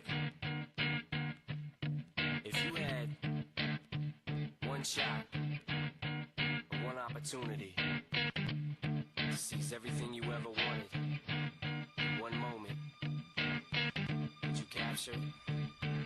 Just let it slip. Yo. His palms are sweaty. So the Cavaliers need to end the frame here with no score given up by them, as the leadoff batter for the frame for the Royals, as I flip my book back over here, it'll be Jacob Bennett, who fouled the first one away on the third base, the third base side. I was going back on my words. 0-2 now off of the strike. Connor Mariniak still on the mound for the Cavaliers. Here comes the pitch, as that's waved on and missed for strike 3. Paul makes it. He tags him for out number 3. It's a K, forwards K rather, in the books for the first out.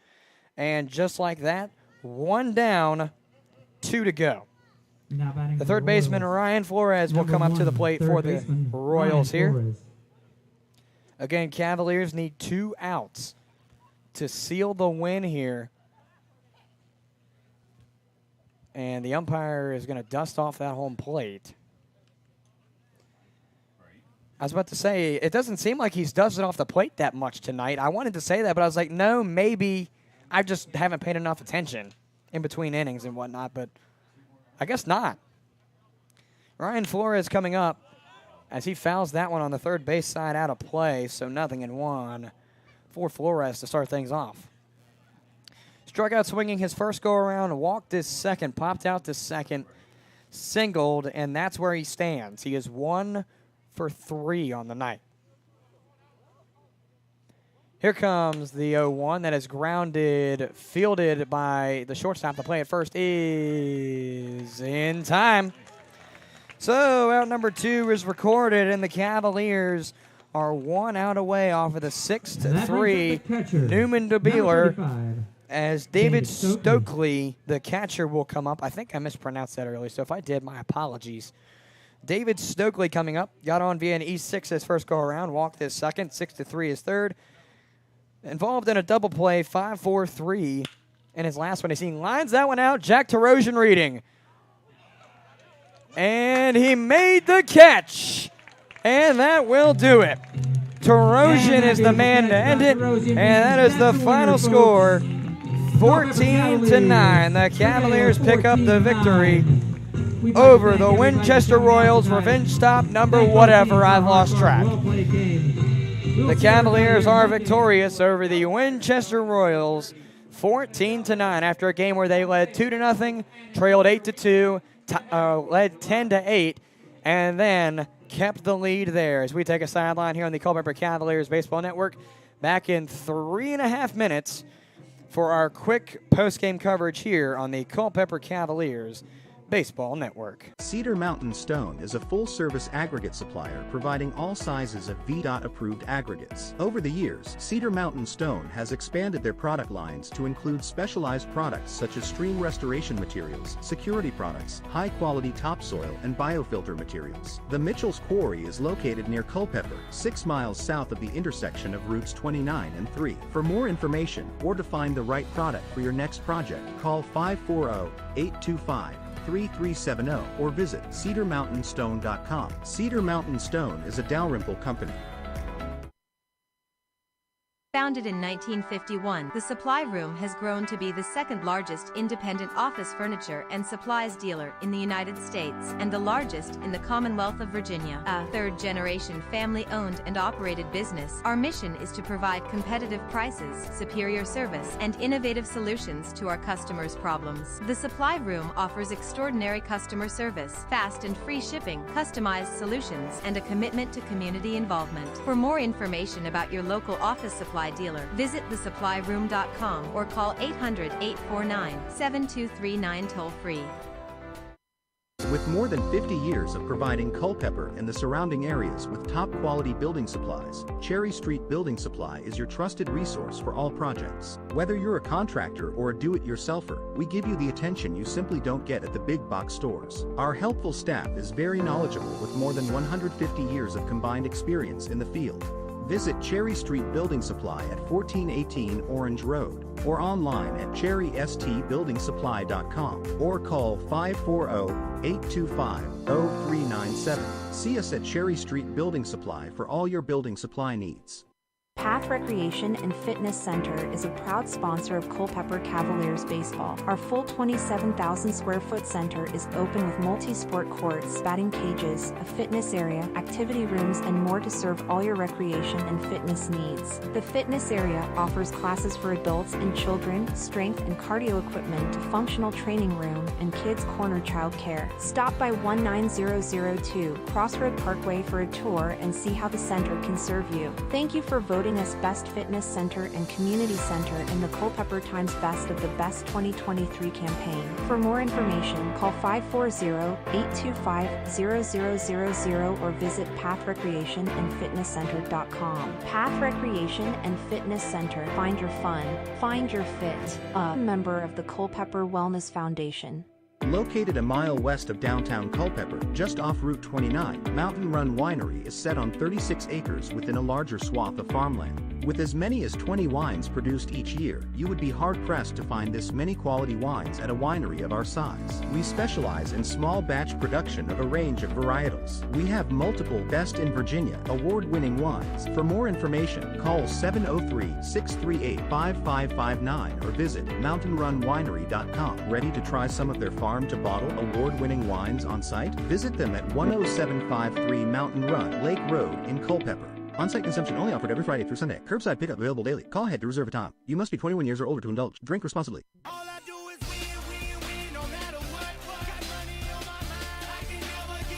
The Cavaliers are victorious 14-9 over the Winchester Royals and pick up their first win over the Royals in franchise history. As we welcome you into the Saber Metrics post-game show, the Cavaliers again are victorious over the visiting Winchester Royals here on Revenge Stop, whatever you want to say. The Cavaliers started out on a 2-0 lead where the Rebels took advantage of POTUS in the top half of the second, scoring 8 runs off of mainly nothing but walks and errors. I want to say there was one hit in there out of all of those hits, or all those errors and walks. Cavaliers did respond in the bottom half of the second with 8 runs of their own in almost the exact same fashion, walks and errors, which then gave the Cavaliers a 10-8 lead. The Royals did not score again until the top of the 5th, with Evan Smith scoring after he got on via an error at second. Cavaliers scored 2 in the 3rd off of Carter Newman and David Coppage, and then 2 in the bottom of the 8th off of the bats of Charles Crawford and Keith Savoy Jr. Your winner for the Cavaliers will be none other in his pitching debut for the Cavaliers, Connor Mariniak, DHing to start the game and ending up as the pitcher, getting the win after pitching 7 innings, coming in the second to relieve for POTUS after that struggle, and had some tough waters to meander through, but found his way and certainly picked up the boat and started paddling away as he helped the team get back on track in their 14-9 win. The loss for the Royals will go to Chris Montone, who pitched 2 2/3, came in the second to relieve for Ethan Griffith, who started struggling. I didn't exactly write down when he came in, but Montone came in 2/3 or 2 2/3 of the inning,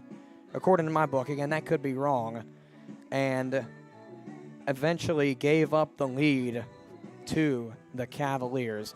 The Royals fall to 12-9 on the season. They announced it 3 games back from that top spot in the North Division on that now 1-game losing streak before hosting Stanton tomorrow night at Jim Barnett Park, and their last 10 are now 6-4. The Cavaliers improve to 9-13, still 6.5 games back from that top spot. They're on a 1-game win streak, and their last 10 are 4-6. They take this 1-game win streak to Joe Field tomorrow versus the Charlottesville Tom Sox, who, as we take a quick look at that, defeated the Covington Lumberjacks, or rather that game is still going on. It's just about to be over. Lumberjacks have runners on first and second with 2 outs, down by 1, 10-9. And we will monitor that game to see how Charlottesville does. Final from First Bank Park, Strasburg 4, Harrisonburg 3.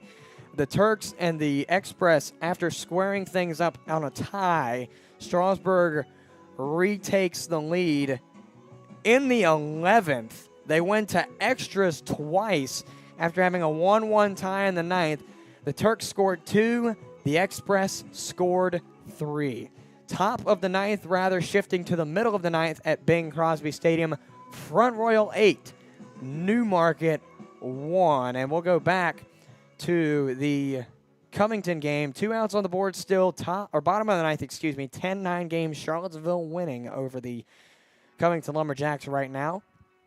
And we'll keep an eye on that right now just to see how they do. But again, final score from CCHS. The Cavaliers are victorious over the Winchester Royals for the first time this season, 14-9, after some slow start pitching from the Cavaliers. They picked up with Connor Mariniak relieving in the second, and he just took off running after a bit of a slow start. And we'll check back in with Charlottesville right now. Still 2 outs on the board at 10-9 score. We're still waiting to see what happens with Charlottesville. I'm going to assume Charlottesville will win because I feel like that they will get out of it the way they need to. They're playing at Casey Field in Covington. And a 10-9 game there so far, 1 out away from a Tom Sock win. Still waiting, but while we're waiting, we'd like to remind you that the Culpeper Cavaliers have a fundraiser golf tournament coming up on Monday, July 17th. That's roughly 3 weeks from now, 2 weeks from now, 2.5 if you want to count the weekend as a half a week. Play golf while at the same time supporting the Culpeper Cavaliers and Culpeper Community Baseball Incorporated. The tournament will be held on Monday, July 17th at the Country Club of Culpeper. Registration begins at 8:30 a.m. and the shotgun starts will begin at 9 a.m. Lunch will be provided following the tournament, and Cavalier players will also be partaking in the tournament. You can set up your own foursome or create a threesome and have a Cavalier player join you as your fourth. If you're looking for the registration form, go online to culpepercavaliers.org/golf-tournament and have your threesome or foursome ready and have your option ready for that Cavalier player if you choose to have that threesome. Final score from Casey Field. The Tom Sox are victorious over the Lumberjacks, so they will take that win into tomorrow night's game versus the Cavaliers at Cho Field. And that will do it for our our post-game coverage here on the Culpeper Cavaliers Baseball Network. Once again, the Cavaliers are victorious over the not the Newmarket Rebels. My apologies. That was last night. I keep doing that over the who are we even playing anymore? The Winchester Royals, excuse me. There we go. I'm tired if you can't tell. It's well past my bedtime. As the Cavaliers are victorious, the next game will be held on Monday in the form of a doubleheader versus the Percival Cannons on Monday, July 3rd.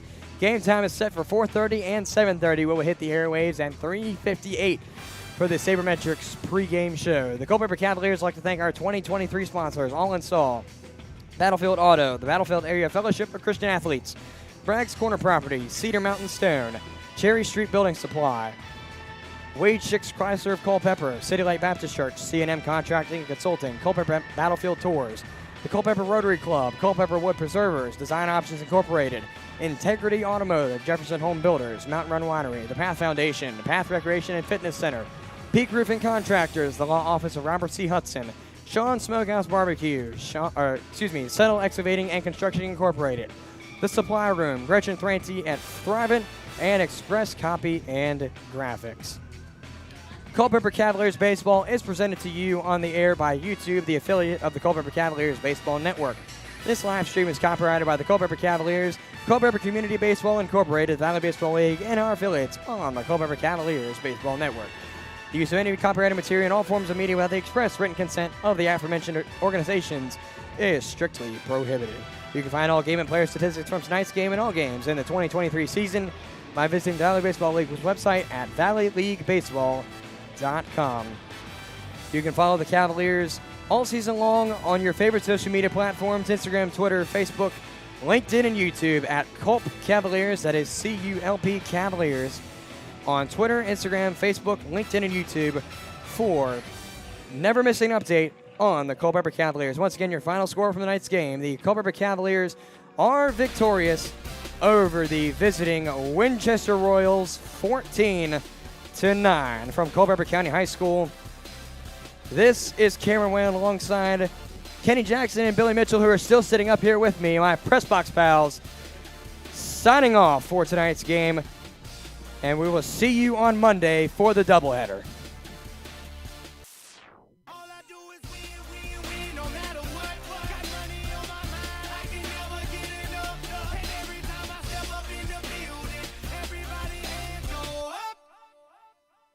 And they stay there.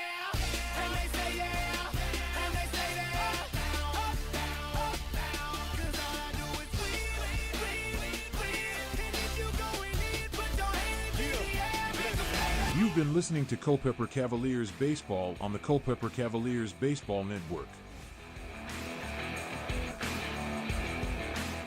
Founded in 1972, Jefferson Home Builders has built over 2,500 homes, everything from cozy additions to showplaces. We are proud that our trade partners